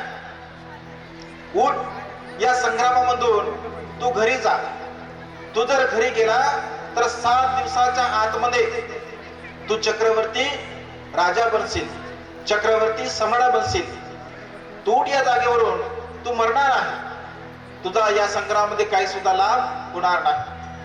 तेव्हा सिद्धार्थ बोधिसत्व त्या माराला असं म्हणतात की मी, माझ्या मनामध्ये श्रद्धारूपी बल आहे. श्रद्धा आहे, स्मृती आहे, समाधी आहे, प्रज्ञा आहे. माझ्यामध्ये श्रद्धारूपी बल आहे. आणि या श्रद्धारूपी बलाच्या आधाराने जोपर्यंत मला निर्वाणगामी अवस्था प्राप्त होत नाही, तोपर्यंत या जागेवरून मी उठणार नाही. भलेही माझं शरीर नष्ट होत असेल, माझ्या शरीरामध्ये असणारं रक्त आहे, उवा आहे, मांस आहे, हड्डी आहे, मज्जा आहे, हे सर्व जरी गळून पडले, नष्ट झाले, तरी सुद्धा या अवस्थेवरून, या जागेवरून मी हटणार नाही जोपर्यंत मला सम्यक संबोधीचा लाभ होत नाही. कारण माझ्यामध्ये श्रद्धारूपी बल आहे, दृढ विश्वास आहे. माझा दृढ विश्वास आहे माझ्या कार्यावरती, माझ्या प्रयत्नावरती. म्हणजे अशा प्रकारचा दृढ विश्वास, श्रद्धारूपी बल जर आपल्यामध्ये असेल तर आपण भगवंताच्या देशनेला खूप चांगल्या प्रकारे श्रवण करू शकतो. आणि श्रद्धारूपी बल आपण निर्माण केलं पाहिजे. धम्मदेशना श्रवण करणे ही साधी आणि सहज गोष्ट नाही आहे, सोपी गोष्ट नाही आहे. देशना श्रवण करत असताना श्रद्धारूपी बल आपल्यामध्ये निर्माण केलं पाहिजे. श्रद्धारूपी बल जर आपण निर्माण करत असेल तर आपण धम्मदेशना श्रवण करू शकतो. श्रद्धारूपी वीर्य, म्हणजे वीर्य प्रयत्न जर आपण निर्माण केले तर आपण देशना श्रवण करू शकतो. स्मृती जर आपली जागरूक असेल, एकदा आपण जर स्मृतिमान असेल, स्मृती अत्यंत महत्वपूर्ण आहे. धम्मदेशना श्रवण करत असताना स्मृती अत्यंत महत्वपूर्ण आहे. स्मृती संप्रजन्य युक्त अवस्थेने जर आपण देशना श्रवण करत असेल तर त्याचा लाभ होऊ शकतो, अन्यथा लाभ होऊ शकत नाही. आपण काय ऐकत आहोत, आपली जर स्मृती जागरूक नसेल तर आपण काय श्रवण करत आहोत, आपण काय ऐकत आहोत हे मात्र आपल्याला समजू शकत नाही. त्यामुळे स्मृती अत्यंत महत्वपूर्ण आहे. या स्मृतीच्या द्वारा आपली प्रज्ञा आपण विकसित केली पाहिजे. म्हणजे हे 5 बल धम्म देशना श्रवण करत असताना, हे 5 बल श्रद्धा, स्मृती, वीर्य, समाधी आणि प्रज्ञा, या बलाला आपण निर्माण केलं पाहिजे. या बलाला जर आपण निर्माण करत असेल तर खऱ्या अर्थाने आपण धम्मदेशनेला श्रवण करू शकतो. म्हणून श्रद्धा हे बल सुद्धा आहे. श्रद्धेच्या वेगवेगळ्या प्रकारच्या व्याख्या भगवंताने केलेल्या आहे. या श्रद्धेला आपण जाणलं पाहिजे, या श्रद्धेला आपण समजून घेतलं पाहिजे. जोपर्यंत बुद्धांप्रती आपल्या मनामध्ये दृढ श्रद्धा उत्पन्न होत नाही तोपर्यंत आपण कोणत्याही प्रकारचं चांगलं कार्य करू शकत नाही. श्रद्धा जर आपली चंचल असेल, आपली बदलणारी असेल तर मात्र आपल्याला लाभ होत नाही. अनेक लोक, आम्ही अनेक ठिकाणी फिरतो आणि अनेक ठिकाणी फिरत असल्यामुळे अनेक ठिकाणचा अनुभव आम्हाला येत असतो. अनेक उत्सवामध्ये अनेक बांधव, अनेक भगिनी अन्य उत्सव सुद्धा संपन्न करतात. ज्यांची श्रद्धा ही दृढ नसते, बुद्धाप्रती, धम्माप्रती आणि संघाप्रती ज्यांची श्रद्धा दृढ नसते, तो मनुष्य अन्य प्रकारचे उत्सव संपन्न करतो. अनेक लोक, बाबासाहेबांनी आपल्याला धम्म देत असताना 22 प्रतिज्ञा दिल्या. 22 पद्धतीचं आचरण आपण केलं पाहिजे. परंतु अनेक लोक 22 पद्धतीचं उल्लंघन करताना आपल्याला पाहायला मिळतात. अनेक सर्रासपणे आज घडीला वर्तमान काळामध्ये सर्रासपणे बाबासाहेबांनी दिलेल्या 22 पद्धतीचं उल्लंघन करताना बांधव आपल्याला पाहायला मिळतात. मग देवीचा उत्सव असेल, गणपतीचा उत्सव असेल किंवा अन्य प्रकारचे उत्सव असतील तर अन्य प्रकारचे उत्सव त्या ठिकाणी संपन्न करतात. अशा प्रकारचं जर दुधारी आपलं आचरण असेल, म्हणजे 2 अंगाने जर आपलं आचरण असेल तर 2 अंगाने आचरण करणारा मनुष्य कधीही सुखाला प्राप्त होऊ शकत नाही. तो कधीही श्रोतापन्न होऊ शकत नाही, सकृतागामी होऊ शकत नाही, अनागामी होऊ शकत नाही, अनंत होऊ शकत नाही. आणि त्यामुळे या दोनही अंगाने आचरण करणे आपण सोडून दिलं पाहिजे. जोपर्यंत बाबासाहेबांचा आदर्श आहे बघा आपल्या समोर. बाबासाहेबांना जेव्हा प्रश्न विचारला गेला की आपण त्या मंदिरामध्ये गेला, तेव्हा बाबासाहेब एका वाक्यामध्ये म्हणतात, नथी मे शरणंगय्यं बुद्धो मे धम्मो मे संघो मे शरणं वरं एतेन सच्च वज्जेन होतु मे जय मंगलम. बुद्धाशिवाय माझं श्रद्धास्थान नाही, धम्माशिवाय माझं श्रद्धास्थान नाही, संघाशिवाय माझं श्रद्धास्थान नाही. या 3 रत्नाच्या व्यतिरिक्त या सृष्टीमध्ये माझं कोणतेही श्रद्धास्थान नाही. अशा प्रकारचा भाव आपण आपल्या मनामध्ये निर्माण केला पाहिजे. आपली श्रद्धा जर चंचल असेल, आपण बुद्ध तत्वज्ञानासोबत अन्य धर्माचं जर आचरण करत असेल, बाबासाहेब म्हणाले होते की शुद्ध पाण्यासोबत 2 प्रवाह एकत्र वाहू शकत नाही.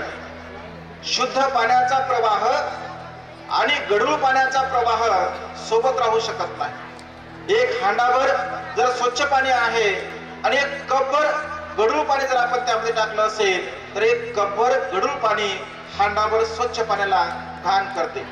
अगदी तशाच प्रकारे बुद्ध धम्म संघाच्या प्रती आपल्या मनामध्ये श्रद्धा आहे, परंतु अन्य संप्रदायाचं, अन्य धर्माचं जर आपण आचरण करत असेल तर ज्या सुखाची आपण मनोकामना करतो, ज्या सुखाची आपण इच्छा करतो, त्या सुखाला आपण कधी प्राप्त करू शकत नाही.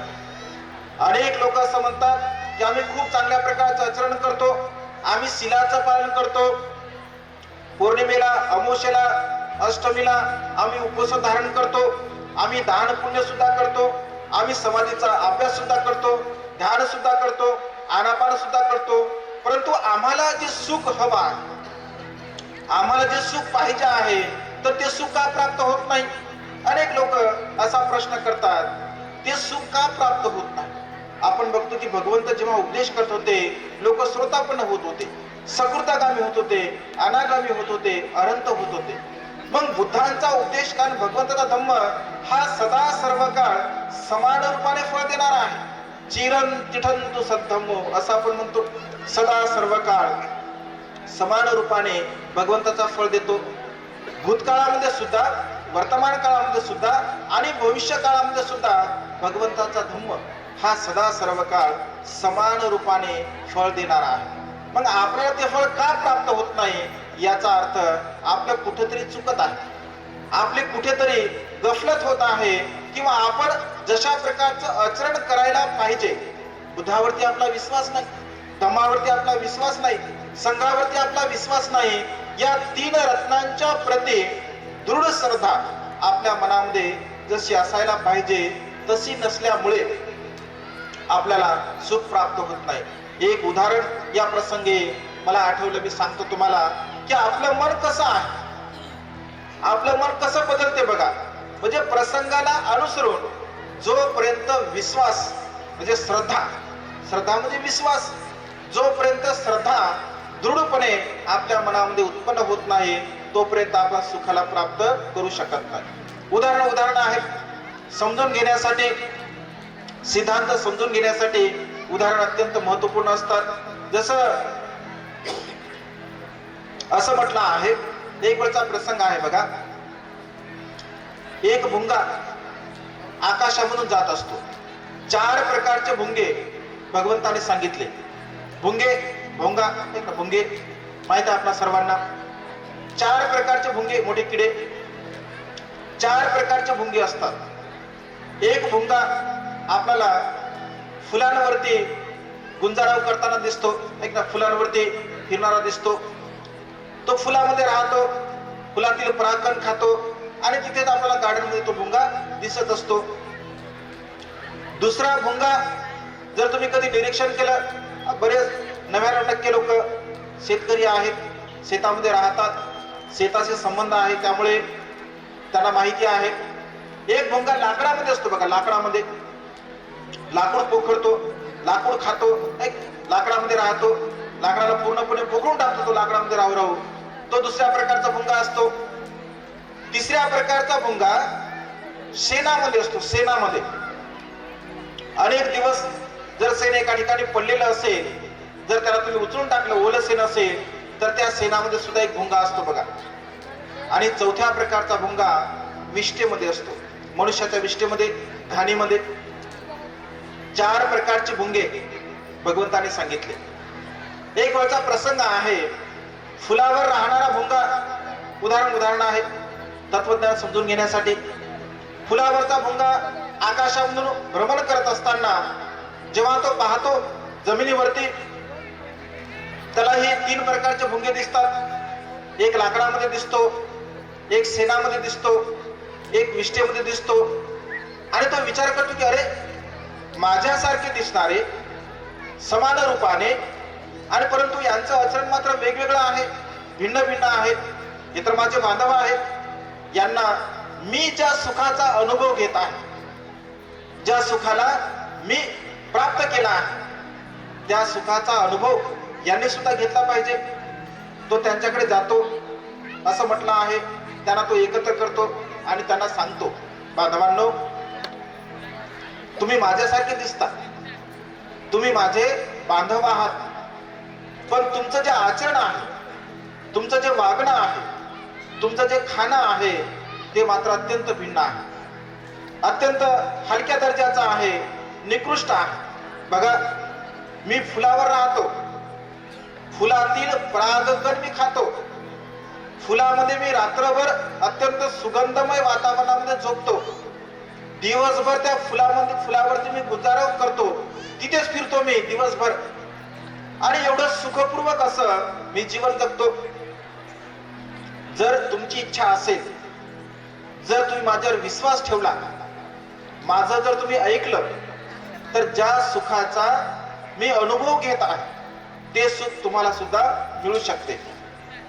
अशा प्रकारे तो फुलावर राहणारा भुंगा या 3 प्रकारच्या भुंग्याला समजावून सांगतो. ते म्हणतात की ठीक आहे, उद्या मी तुमच्यासाठी एक सुंदर असं गार्डन बघतो. हे उदाहरण मी तुम्हाला यासाठी सांगत आहे, 3 रत्नांच्या प्रती ज्यांची श्रद्धा दृढ नसते, मजबूत नसते, आणि दृढ श्रद्धा नसल्यामुळे जे सुख आपल्याला प्राप्त व्हायला पाहिजे, आपण ते करायला पाहिजे, ते आपल्याला मिळत नाही. त्यासाठी हे उदाहरण आहे. तर मग दुसऱ्या दिवशी हे विचार करतात एकमेकांमध्ये, याने तर आपल्याला सांगितलं, परंतु आपण तिथे गेल्यानंतर बघा चर्चा होत असतात. आपण जर समजा एखादी मीटिंग झाली, चर्चा झाली, मीटिंग होते, मीटिंग मध्ये सर्व गोष्टी ठरतात, ठरल्यानंतर सुद्धा त्यावर चर्चा होते, प्रतिचर्चा होते, ऐक ना, चांगलं वाईट मायनस प्लस चर्चा होत असते. आणि मग त्यामध्ये सुद्धा चर्चा करतात. आता तुम्ही म्हणसाल भुंगे पुढे चर्चा करतात का, भुंगे पुढे बोलतात का? उदाहरण आहे समजून घेण्यासाठी. आणि ते चर्चा करतात, आणि चर्चा करताना वेगवेगळ्या प्रकारचा विचार करतात. ते म्हणतात की खरोखरच तसं सुख असेल का, कारण यांनी कधी बघितलंच नाही, यांनी कधी बघितलं नाही, यांनी कधी अनुभवलं नाही. ते म्हणतात की ते सुख असू शकते का तसं, किंवा तिथे आपल्याला खायला मिळेल का किंवा मिळणार नाही, अशा शंका कुशंका मनामध्ये येतात. काही जण मात्र त्याच्यावरती विश्वास ठेवतात आणि म्हणतात की ठीक आहे, जसं असेल तसं आपण एकदा बघायला काय हरकत आहे. जर तिथे जर व्यवस्थित नसेल, चांगलं जर नसेल, तर आपण परत येऊ, रिटर्न येऊ. आणि ठरतं सर्वच्या सर्व भुंगे जातात. परंतु काही भुंग्याच्या मनामध्ये शंका असते. एक शंका कुशंका करणारे खूप लोक असतात. तर्क वितर्क करणारे लोक खूप असतात. तर्क वितर्क केला पाहिजे. तर्क वितर्क करणं हे मनुष्याचं लक्षण आहे. तर्क वितर्क करावा, पण कुतर्क करू नये. कुतर्क जर केला तर माणसाची हानी होत असते. तर्क वितर्क करावा. तर्क वितर्क करतात आणि त्यानंतर काही जण म्हणतात की त्याचं काय खरं आहे, त्याचं काय खरं आहे. आपण एवढ्या दूर गेल्यानंतर जर आपल्याला भोजन नाही मिळालं, असं करू आपण आपल्या सोबत आपण थोडं थोडं घेऊन जाऊ, असा काही विचार करतात आणि दुसऱ्या दिवशी जातात. दुसऱ्या दिवशी गेल्यानंतर एका सुंदर गार्डन वरती तो भुंगा त्यांना बसवतो. यथेच्छ बघा, हे गार्डन आहे. या गार्डन मध्ये तुम्ही कोणत्याही फुलावरती बसा, तुम्ही कोणत्याही फुलातील परागकण खा, रात्रभर तुम्ही स्वच्छंदपणे इथे विहार करू शकता, असा तो भुंगा त्यांना सांगतो. सर्वच्या सर्व भुंगे वेगवेगळ्या फुलावरती बसतात. ज्यांनी याच्यावरती विश्वास ठेवून सोबत काही सुद्धा नेलेलं नसतं, ते जेव्हा फुलावर बसतात तेव्हा अत्यंत प्रसन्न होतात, अत्यंत आनंदी होतात आणि त्या फुलातील परागकण ते चाखतात, कारण त्यांनी त्यावरती विश्वास ठेवला. परंतु जे भुंगे त्यांच्यावरती विश्वास त्यांनी ठेवला नाही आणि आपली घाण सोबत घेऊन गेले, विष्ठेमध्ये राहणाऱ्या भुंग्यांनी सोबत विष्ठा नेली, शेणामध्ये राहणाऱ्या भुंग्यांनी सोबत शेण नेलं. आता नेमकं टाकायचं कुठं, त्यांनी त्या फुलामध्ये टाकून दिलं. फुलामध्ये टाकल्यानंतर आता ती विष्ठा तिथे पडल्यामुळे, ती घाण तिथे पडल्यामुळे त्यांना त्या फुलाचा आनंद घेता येईल का, त्या फुलातील सुगंध त्यांना चाखता येईल का, चाखू शकत नाही. जेव्हा हा दुसऱ्या दिवशी येतो आणि भुंग्यांना विचारतो की कशी तुमची रात्र गेली, ज्या भुंग्यांनी विश्वास ठेवून ते गेले असतात ते अत्यंत प्रसन्न असतात, अत्यंत आनंदी असतात. ते म्हणतात की खरोखर असं जीवन आम्ही अनुभवलं नाही, हा क्षण आम्ही अनुभवला नाही, अत्यंत प्रसन्न असतात. ज्या भुंग्याकडे जातात ते ज्यांनी सोबत विष्ठा नेलेली असते, घाण नेलेली असते, त्यांचे चेहरे मात्र अत्यंत अप्रसन्न असतात, दुःखी असतात, कष्टी असतात. आणि जेव्हा ते म्हणतात की तुम्ही असं का, तुम्ही असे का दुःखी आहात, तुम्ही का असे कष्टी आहात, आणि जेव्हा तो पाहतो तर त्या फुलामध्ये घाण असते, तेव्हा तो म्हणतो की अरे रे, माझ्यावरती विश्वास ठेवून तुम्ही आला नाही, ही घाण तुम्ही सोबत आणली, ही घाण सोबत आणल्यामुळे तुम्हाला या फुलातील परागकणाचा आस्वाद घेता नाही आला, त्याचं सुख तुम्हाला घेता नाही आलं. बांधवांनो, अगदी तशाच प्रमाणे बोधिसत्व गुणोपेतन डॉक्टर बाबासाहेब आंबेडकरांनी महान आणि पवित्र असा सद्धम्म आपल्याला दिलेला आहे. परंतु या भुंग्याप्रमाणे काही लोक आपल्या सोबत देवी देवतांची घाण घेऊन आले, कर्मकांडाची घाण घेऊन आले, अंधश्रद्धेची घाण घेऊन आले, बुवाबाजीची घाण घेऊन आले, यज्ञ यागाची घाण घेऊन आले. ज्यांच्या डोक्यात ही देवी देवतांची घाण आहे त्यांना सुख कसं लाभेल, ते सुखी कसे होऊ शकतात, त्यांना निर्वाणगामी सुख कसं प्राप्त होऊ शकते, होऊ शकणार नाही. आणि त्यामुळे जे सुख अनुभवायला पाहिजे, ज्या सुखाचा आस्वाद घ्यायला पाहिजे, ते सुख मात्र असंख्य मनुष्यांना, बांधवांना प्राप्त होत नाही. परंतु जे लोक बुद्धांवरती दृढ श्रद्धा ठेवतात, धम्मावरती दृढ श्रद्धा ठेवतात, संघावरती दृढ श्रद्धा ठेवतात, तर ते लोक सुखाला प्राप्त होतात. असंख्य लोक, असंख्य बांधव आजही गणपतीच्या उत्सवामध्ये अत्यंत थाटामाटाने तो उत्सव संपन्न करतात. आपला तरुण वर्ग विशेष रूपाने गणपतीचा उत्सव संपन्न करतो.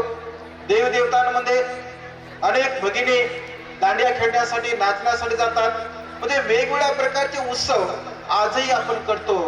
बाबासाहेबांनी महत्प्रयासाने हा धम्म आपल्याला दिलेला आहे. महत्प्रयासाने, अत्यंत परिश्रम बाबासाहेबांनी केले, अत्यंत मेहनत केली, शरीराची, आपल्या परिवाराची, आपल्या मुलाबाळाची पर्वा बाबासाहेबांनी केली नाही. बांधवांनो, हा जो धम्मरथ बाबासाहेब असं म्हणतात इथपर्यंत मी आणलेला आहे. या धम्मरथाला जर तुम्हाला समोर नेता येत नसेल तर तुम्ही त्याला समोर नेऊ नका, परंतु पाठीमागे तुम्ही त्याला खेचू नका. हा धम्मरथ जिथे आहे तिथे आपण ठेवला पाहिजे. बुद्धाप्रती दृढ श्रद्धा असावी, धम्माप्रती दृढ श्रद्धा असावी, संघाप्रती दृढ श्रद्धा असावी. कारण हा धम्म देत असताना असंख्य प्रयत्न, असंख्य परिश्रम बाबासाहेबांना करावे लागले. एक वेळचा प्रसंग आहे, नेहमी देशनेमध्ये मी सांगत असतो. बाबासाहेब बसले असताना बाबासाहेबांजवळ बाबासाहेबांचे सहकारी नानकचंद रतू बसलेले असतात, एस.एम. जोशी नावाचे सदग्रस्त बसलेले असतात आणि चर्चा चालू असते. चर्चा करत असताना सहज बाबासाहेबांच्या डोळ्यातून अश्रू येतात. सहज बाबासाहेब स्मित हास्य करतात. स्मित हास्य आणि अश्रू हे दोन प्रसंग जेव्हा नानकचंद रतू बघतात आणि नानकचंद रतू बघल्यानंतर बाबासाहेब म्हणतात की बाबासाहेब आपण स्मित हास्य करत आहात आणि आपल्या डोळ्यातून अश्रू सुद्धा येत आहेत, काय कारण आहे? काय घटना आठवली आपल्याला? कोणतं दृश्य आपल्याला आठवलं? कोणता प्रसंग आपल्याला आठवला की ज्या प्रसंगामुळे आपल्या डोळ्यामध्ये अश्रू येत आहेत? तेव्हा बाबासाहेब एक एक प्रसंग त्या ठिकाणी सांगतात. बाबासाहेब असं म्हणतात, नानकचंद रतू, मी महत प्रयासाने परिश्रम करून, मेहनत करून इथपर्यंत या अवस्थेला आलो आहे. या अवस्थेपर्यंत येण्यासाठी मी अनेक त्याग केला, अनेक प्रकारचा त्याग केला. मी माझ्या शरीराची अनेक प्रकारचे आजार माझ्या शरीरामध्ये होते, तरी सुद्धा मी शरीराची कोणत्याही प्रकारची तमा बाळगली नाही, शरीराची मी काळजी केली नाही. माझी प्रिय पत्नी रामू वयाच्या 37व्या वर्षी मृत्यूला प्राप्त झाले. माझे प्रिय पुत्र मृत्यूला प्राप्त झाले.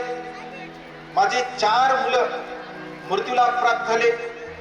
माझी इंदुमती मृत्यूला प्राप्त झाली. माझा राजरत्न मृत्यूला प्राप्त झाला. माझा गंगाधर मृत्यूला प्राप्त झाला. माझा रमेश मृत्यूला प्राप्त झाला. नानकचंद रतू, जेव्हा माझा राजरत्न मृत्यूला प्राप्त झाला, तो अत्यंत सुंदर होता, तो अत्यंत राजबिंडा होता. त्याला मला खूप शिकवायचं होतं, त्याला मला खूप विद्वान बनवायचं होतं, त्याला ज्ञानी बनवायचं होतं. परंतु माझा राजरत्न चालता बोलता अगदी माझ्या मांडीवरती मृत्यूला प्राप्त झाला. माझा प्रिय पुत्र जेव्हा माझ्या मांडीवरती मृत्यूला प्राप्त झाला तेव्हा माझा विश्वास बसला नाही. माझा हा प्रिय पुत्र माझ्या सोबत, माझ्या जवळ बसला होता, माझ्या मांडीवरती खेळत होता. आज त्या प्रिय पुत्रांचं देह माझ्या मांडीवरती मृत अवस्थेमध्ये आहे. यावरती माझा विश्वास बसला नाही. अनेक वेळापर्यंत मी बोक्सा बोक्सा रडत होतो. जेव्हा कार्यकर्ते आले आणि म्हणाले की बाबासाहेब, बराच वेळ झालेला आहे, राजरत्नाला आपण शेवटचा निरोप दिला पाहिजे आणि राजरत्नाच्या सेवला गुंडाळण्यासाठी पांढरं वस्त्र आणायचं आहे. पांढरं वस्त्र आणण्यासाठी पांढरा कपडा हवा आहे, त्यासाठी पैसे द्या. पांढरा कपडा आणण्यासाठी पैसे द्या असा शब्द जेव्हा माझ्या कानावरती पडतो तेव्हा नानकचंद रतू, माझ्या काळजाचे असंख्य तुकडे होतात. कारण त्या क्षणी माझ्या खिशामध्ये एक आणा सुद्धा नसतो. माझ्या प्रिय पुत्राच्या सेवला गुंडाळण्यासाठी 2 मीटरचं पांढरं वस्त्र आणण्यासाठी सुद्धा माझ्याकडे पैसा नव्हता. माझा प्रिय पुत्र मृत्यूला प्राप्त झाला असताना जेव्हा कार्यकर्ते म्हणाले की ठीक आहे, आम्ही आणतो, मी त्यांना म्हणालो की बिलकुल नाही. माझ्यासाठी, माझ्या परिवारासाठी मी समाजाचा एक पैसा सुद्धा खर्च करणार नाही. ही वार्ता जेव्हा माझ्या प्रिय पत्नीच्या कानावरती गेली, तिने आपल्या फाटक्या साडीचा फाटका पदर फाडला आणि त्या फाटक्या पदरामध्ये माझ्या प्रिय राजरत्नाचा सेव गुंडाळलं आणि त्यांना शेवटचा निरोप दिला. बांधवांनो, किती मोठा हा त्याग आहे. आज एवढं सन्मानाने आपण जीवन जगत आहोत, एवढं थाटामाटाने आपण जीवन जगत आहोत, एवढ्या सुखसुविधा आपल्या जीवनामध्ये आहेत, करोडो रुपयाचे बंगले आपण आज त्या घरामध्ये राहतोय, लाख मोलाचे वस्त्र आपल्या अंगावरती आहेत.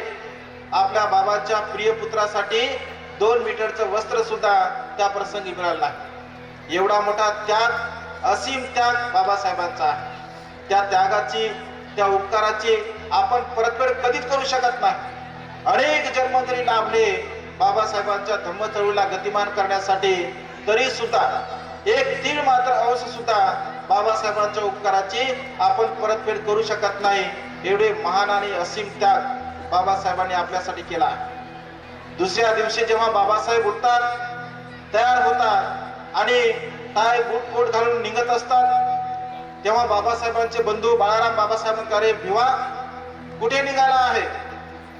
तुझा प्रिय पुत्र कालच मृत्यूला प्राप्त झाला आणि तू कुठे निघाला आहे? तेव्हा बाबासाहेब असं म्हणतात की आज माझा राजरत्न मृत्यूला प्राप्त झाला, परंतु आज जर मी लंडनला गोलमेज परिषदेमध्ये जर हजर झालो नाही, माझ्या बांधवांचे हक्क जर मी तिथे संसदेमध्ये मांडले नाही, तर आज माझा राजरत्न एकटा मृत्यूला प्राप्त झाला. परंतु मी जर तिथे गेलो नाही तर गांधी अँड कंपनी माझ्या लाखो राजरत्नाचा बळी घेतल्याशिवाय राहणार नाही. बांधवांनो, दुसऱ्या दिवशी आपल्या प्रिय पुत्राचं दुःख विसरून बाबासाहेब लंडनला गेले गोलमेज परिषदेमध्ये हजर राहण्यासाठी. किती मोठा हा त्याग आहे. कुणासाठी त्याग आहे? आपल्यासाठी आहे. बाबासाहेब असं म्हणतात की राजरत्न, असे अनेक प्रसंग जेव्हा जेव्हा माझ्या समोर येतात तेव्हा आपोआप माझ्या डोळ्यातून अश्रू येतात. ढसाढसा बाबासाहेब लहान लेकरासारखे रडाले जेव्हा राजरत्न मृत्यूला प्राप्त झाला. बांधवांनो, हे असंख्य प्रसंग बाबासाहेबांच्या जीवनामध्ये असे आलेले आहेत. आपण बाबासाहेबांचे अनुयायी आहोत. बाबासाहेबांनी हा महत् प्रयासाने धम्म आपल्याला दिलेला आहे. या धम्माचं अनुसरण करणे आपलं आद्य कर्तव्य आहे, नैतिक कर्तव्य आहे आणि या धम्माला आपण धारण केलं पाहिजे. बुद्धांच्या प्रती दृढ श्रद्धा असावी, धम्माच्या प्रती दृढ श्रद्धा असावी, संघाच्या प्रती दृढ श्रद्धा असावी. दोघलपण आपल्या मनामध्ये आपण निर्माण करू नये. 22 प्रतिदेचं जोपर्यंत आपण आचरण करत नाही तोपर्यंत खऱ्या अर्थाने आपण धम्माचं अनुसरण करत नाही. केवळ बोलण्यासाठी, केवळ म्हणण्यासाठी, केवळ व्यावहारिक दृष्टिकोनातून दाखवण्यासाठी जर आपण धम्माचं आचरण करत असेल, अनुसरण करत असेल, तर त्याचा कोणत्याही प्रकारे लाभ होणार नाही. म्हणून 3 रत्नांच्या प्रती दृढ श्रद्धा आपल्या मनामध्ये असावी, शंका नसावी, विचिकित्सा नसावी. विचिकित्सा जर नसेल तर आपण चांगल्या प्रकारे खऱ्या अर्थाने धम्माचं अनुसरण करत असतो. हे निर्वाणगामी अवस्थेत श्रोतापन्न या अवस्थेमधील दुसरा अंग विचिकित्सा आपण बघत आहोत. त्यानंतर शीलवर्थ परामर्श. शीलवर्थ परामर्श म्हणजे शील पालनाचा जो अहंकार आहे. अनेक लोकांच्या मनामध्ये शील पालनाचा अहंकार असतो. जर अहंकार आपल्या मनामध्ये असेल, शील पालनाचा अहंकार, सदाचाराचा अहंकार, अनेक प्रकारचे अहंकार भगवंतांनी सांगितले. शीलवर्थ परामर्श जर अहंकार भाव आपल्या मनामध्ये असेल तर आपण कोणत्याही प्रकारे सत्य ज्ञानाला प्राप्त करू शकत नाही. मनुष्याला सौंदर्याचा अहंकार असतो, मनुष्याला ज्ञानाचा अहंकार असतो, मनुष्याला संपत्तीचा अहंकार असतो, मनुष्याला बलाचा अहंकार असतो, मनुष्याला विद्वत्तेचा अहंकार असतो. अहंकारी प्रवृत्तीने जीवन जगणारा मनुष्य कधीही धम्म श्रवण करू शकत नाही. अहंकार प्रवृत्तीने जीवन जगणारा मनुष्य सद्धम्माचं आचरण कधी करू शकत नाही. म्हणून शीलवर्थ परामर्श आपल्यामध्ये असणारे जे काही गुण आहेत, या गुणांचा आपण कधी अहंकार निर्माण करू नये. अहंकार जर निर्माण केला तर आपण कधीही सुखाला प्राप्त करू शकत नाही.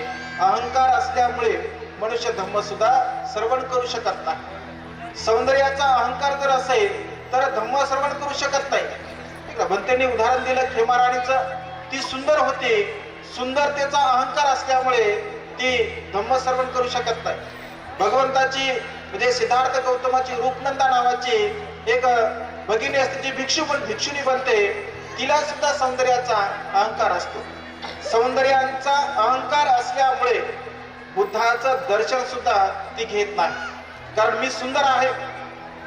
बुद्ध हे सौंदर्याची अवहेलना करतात, म्हणजे अनित्यवाद सांगतात. भगवंत शरीर हे नश्वर आहे, परिवर्तनशील आहे, बदलणार आहे. शरीर हे नष्टतेकडे जाणार आहे, अशा प्रकारे भगवंत सांगतात. असा भाव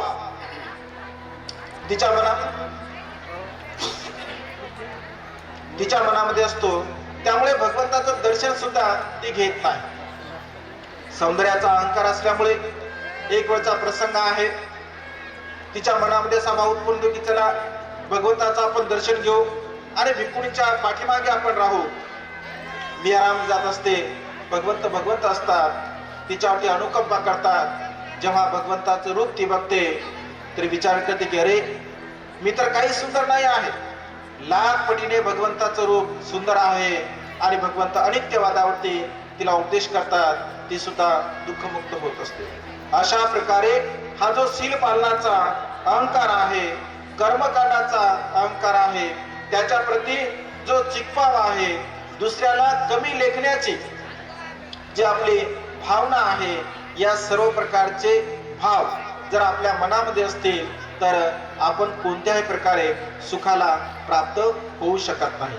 आणि त्यामुळे या अहंकाराला म्हणजे शीलवर्थ प्रामर्श या अवस्थेला, या अहंकाराला आपण पूर्णपणे नष्ट केलं पाहिजे, नाहीस केलं पाहिजे. तरच खऱ्या अर्थाने आपण सुखाला प्राप्त होऊ शकतो. बांधवांनो, ही अनमोल अशी पवित्र संधी, हे तीन जे भवबंधन आहे, हे तीन भवबंधन सकाय दिठ्ठी, विचिकित्सा आणि शीलवर्थ प्रामर्श, हे तीन भवबंधन जेव्हा मनुष्याचे नष्ट होत असतात तेव्हा मनुष्य श्रोतापन्न अवस्थेला प्राप्त होत असतो. श्रोतापन्न अवस्था ही तीन भवबंधने नष्ट केल्यानंतर आपल्या जीवनामध्ये आपल्याला प्राप्त होत असते. आणि त्यामुळे या तीन भवबंधनाला आपण नष्ट करण्याचा प्रयत्न केला पाहिजे, नाहीस करण्याचा प्रयत्न केला पाहिजे. आजच्या या मंगलमय प्रसंगी अधिक न बोलता आपण अत्यंत पुण्यवान आहात. एवढी मोठी सुवर्ण संधी आपल्याला धम्मश्रवण करण्याची प्राप्त होत आहे. निश्चितपणे या संधीचा आपण लाभ घ्यावा. आपल्या जीवनामध्ये अनंत कुशल कर्म, पुण्यकर्म करून आपण आपलं जीवन जगण्याचा प्रयत्न करावा. बाबासाहेबांच्या या धम्मक्रांतीमध्ये आपलं संपूर्ण जीवन आपण समर्पित करण्याचा प्रयत्न करावा आणि बाबासाहेबांचं धम्म मिशन कशा प्रकारे गतिमान होईल यासाठी आपण सर्वस्व प्रयत्न करावा. अशा प्रकारची मंगलमय आणि उदात्त कामना या ठिकाणी व्यक्त करून ही धम्मदेशना संपन्न करतो. सर्वांचं मंगल हो, सर्वांचं कल्याण हो, सर्वांना दीर्घायुष्य लाभो. साधू साधू साधू साधू साधू साधू. बुद्धं नमामि, बुद्ध को नमन करता हूँ. धम्मं नमामि, धम्म को नमन करता हूँ. संघं नमामि, संघ को नमन करता हूँ.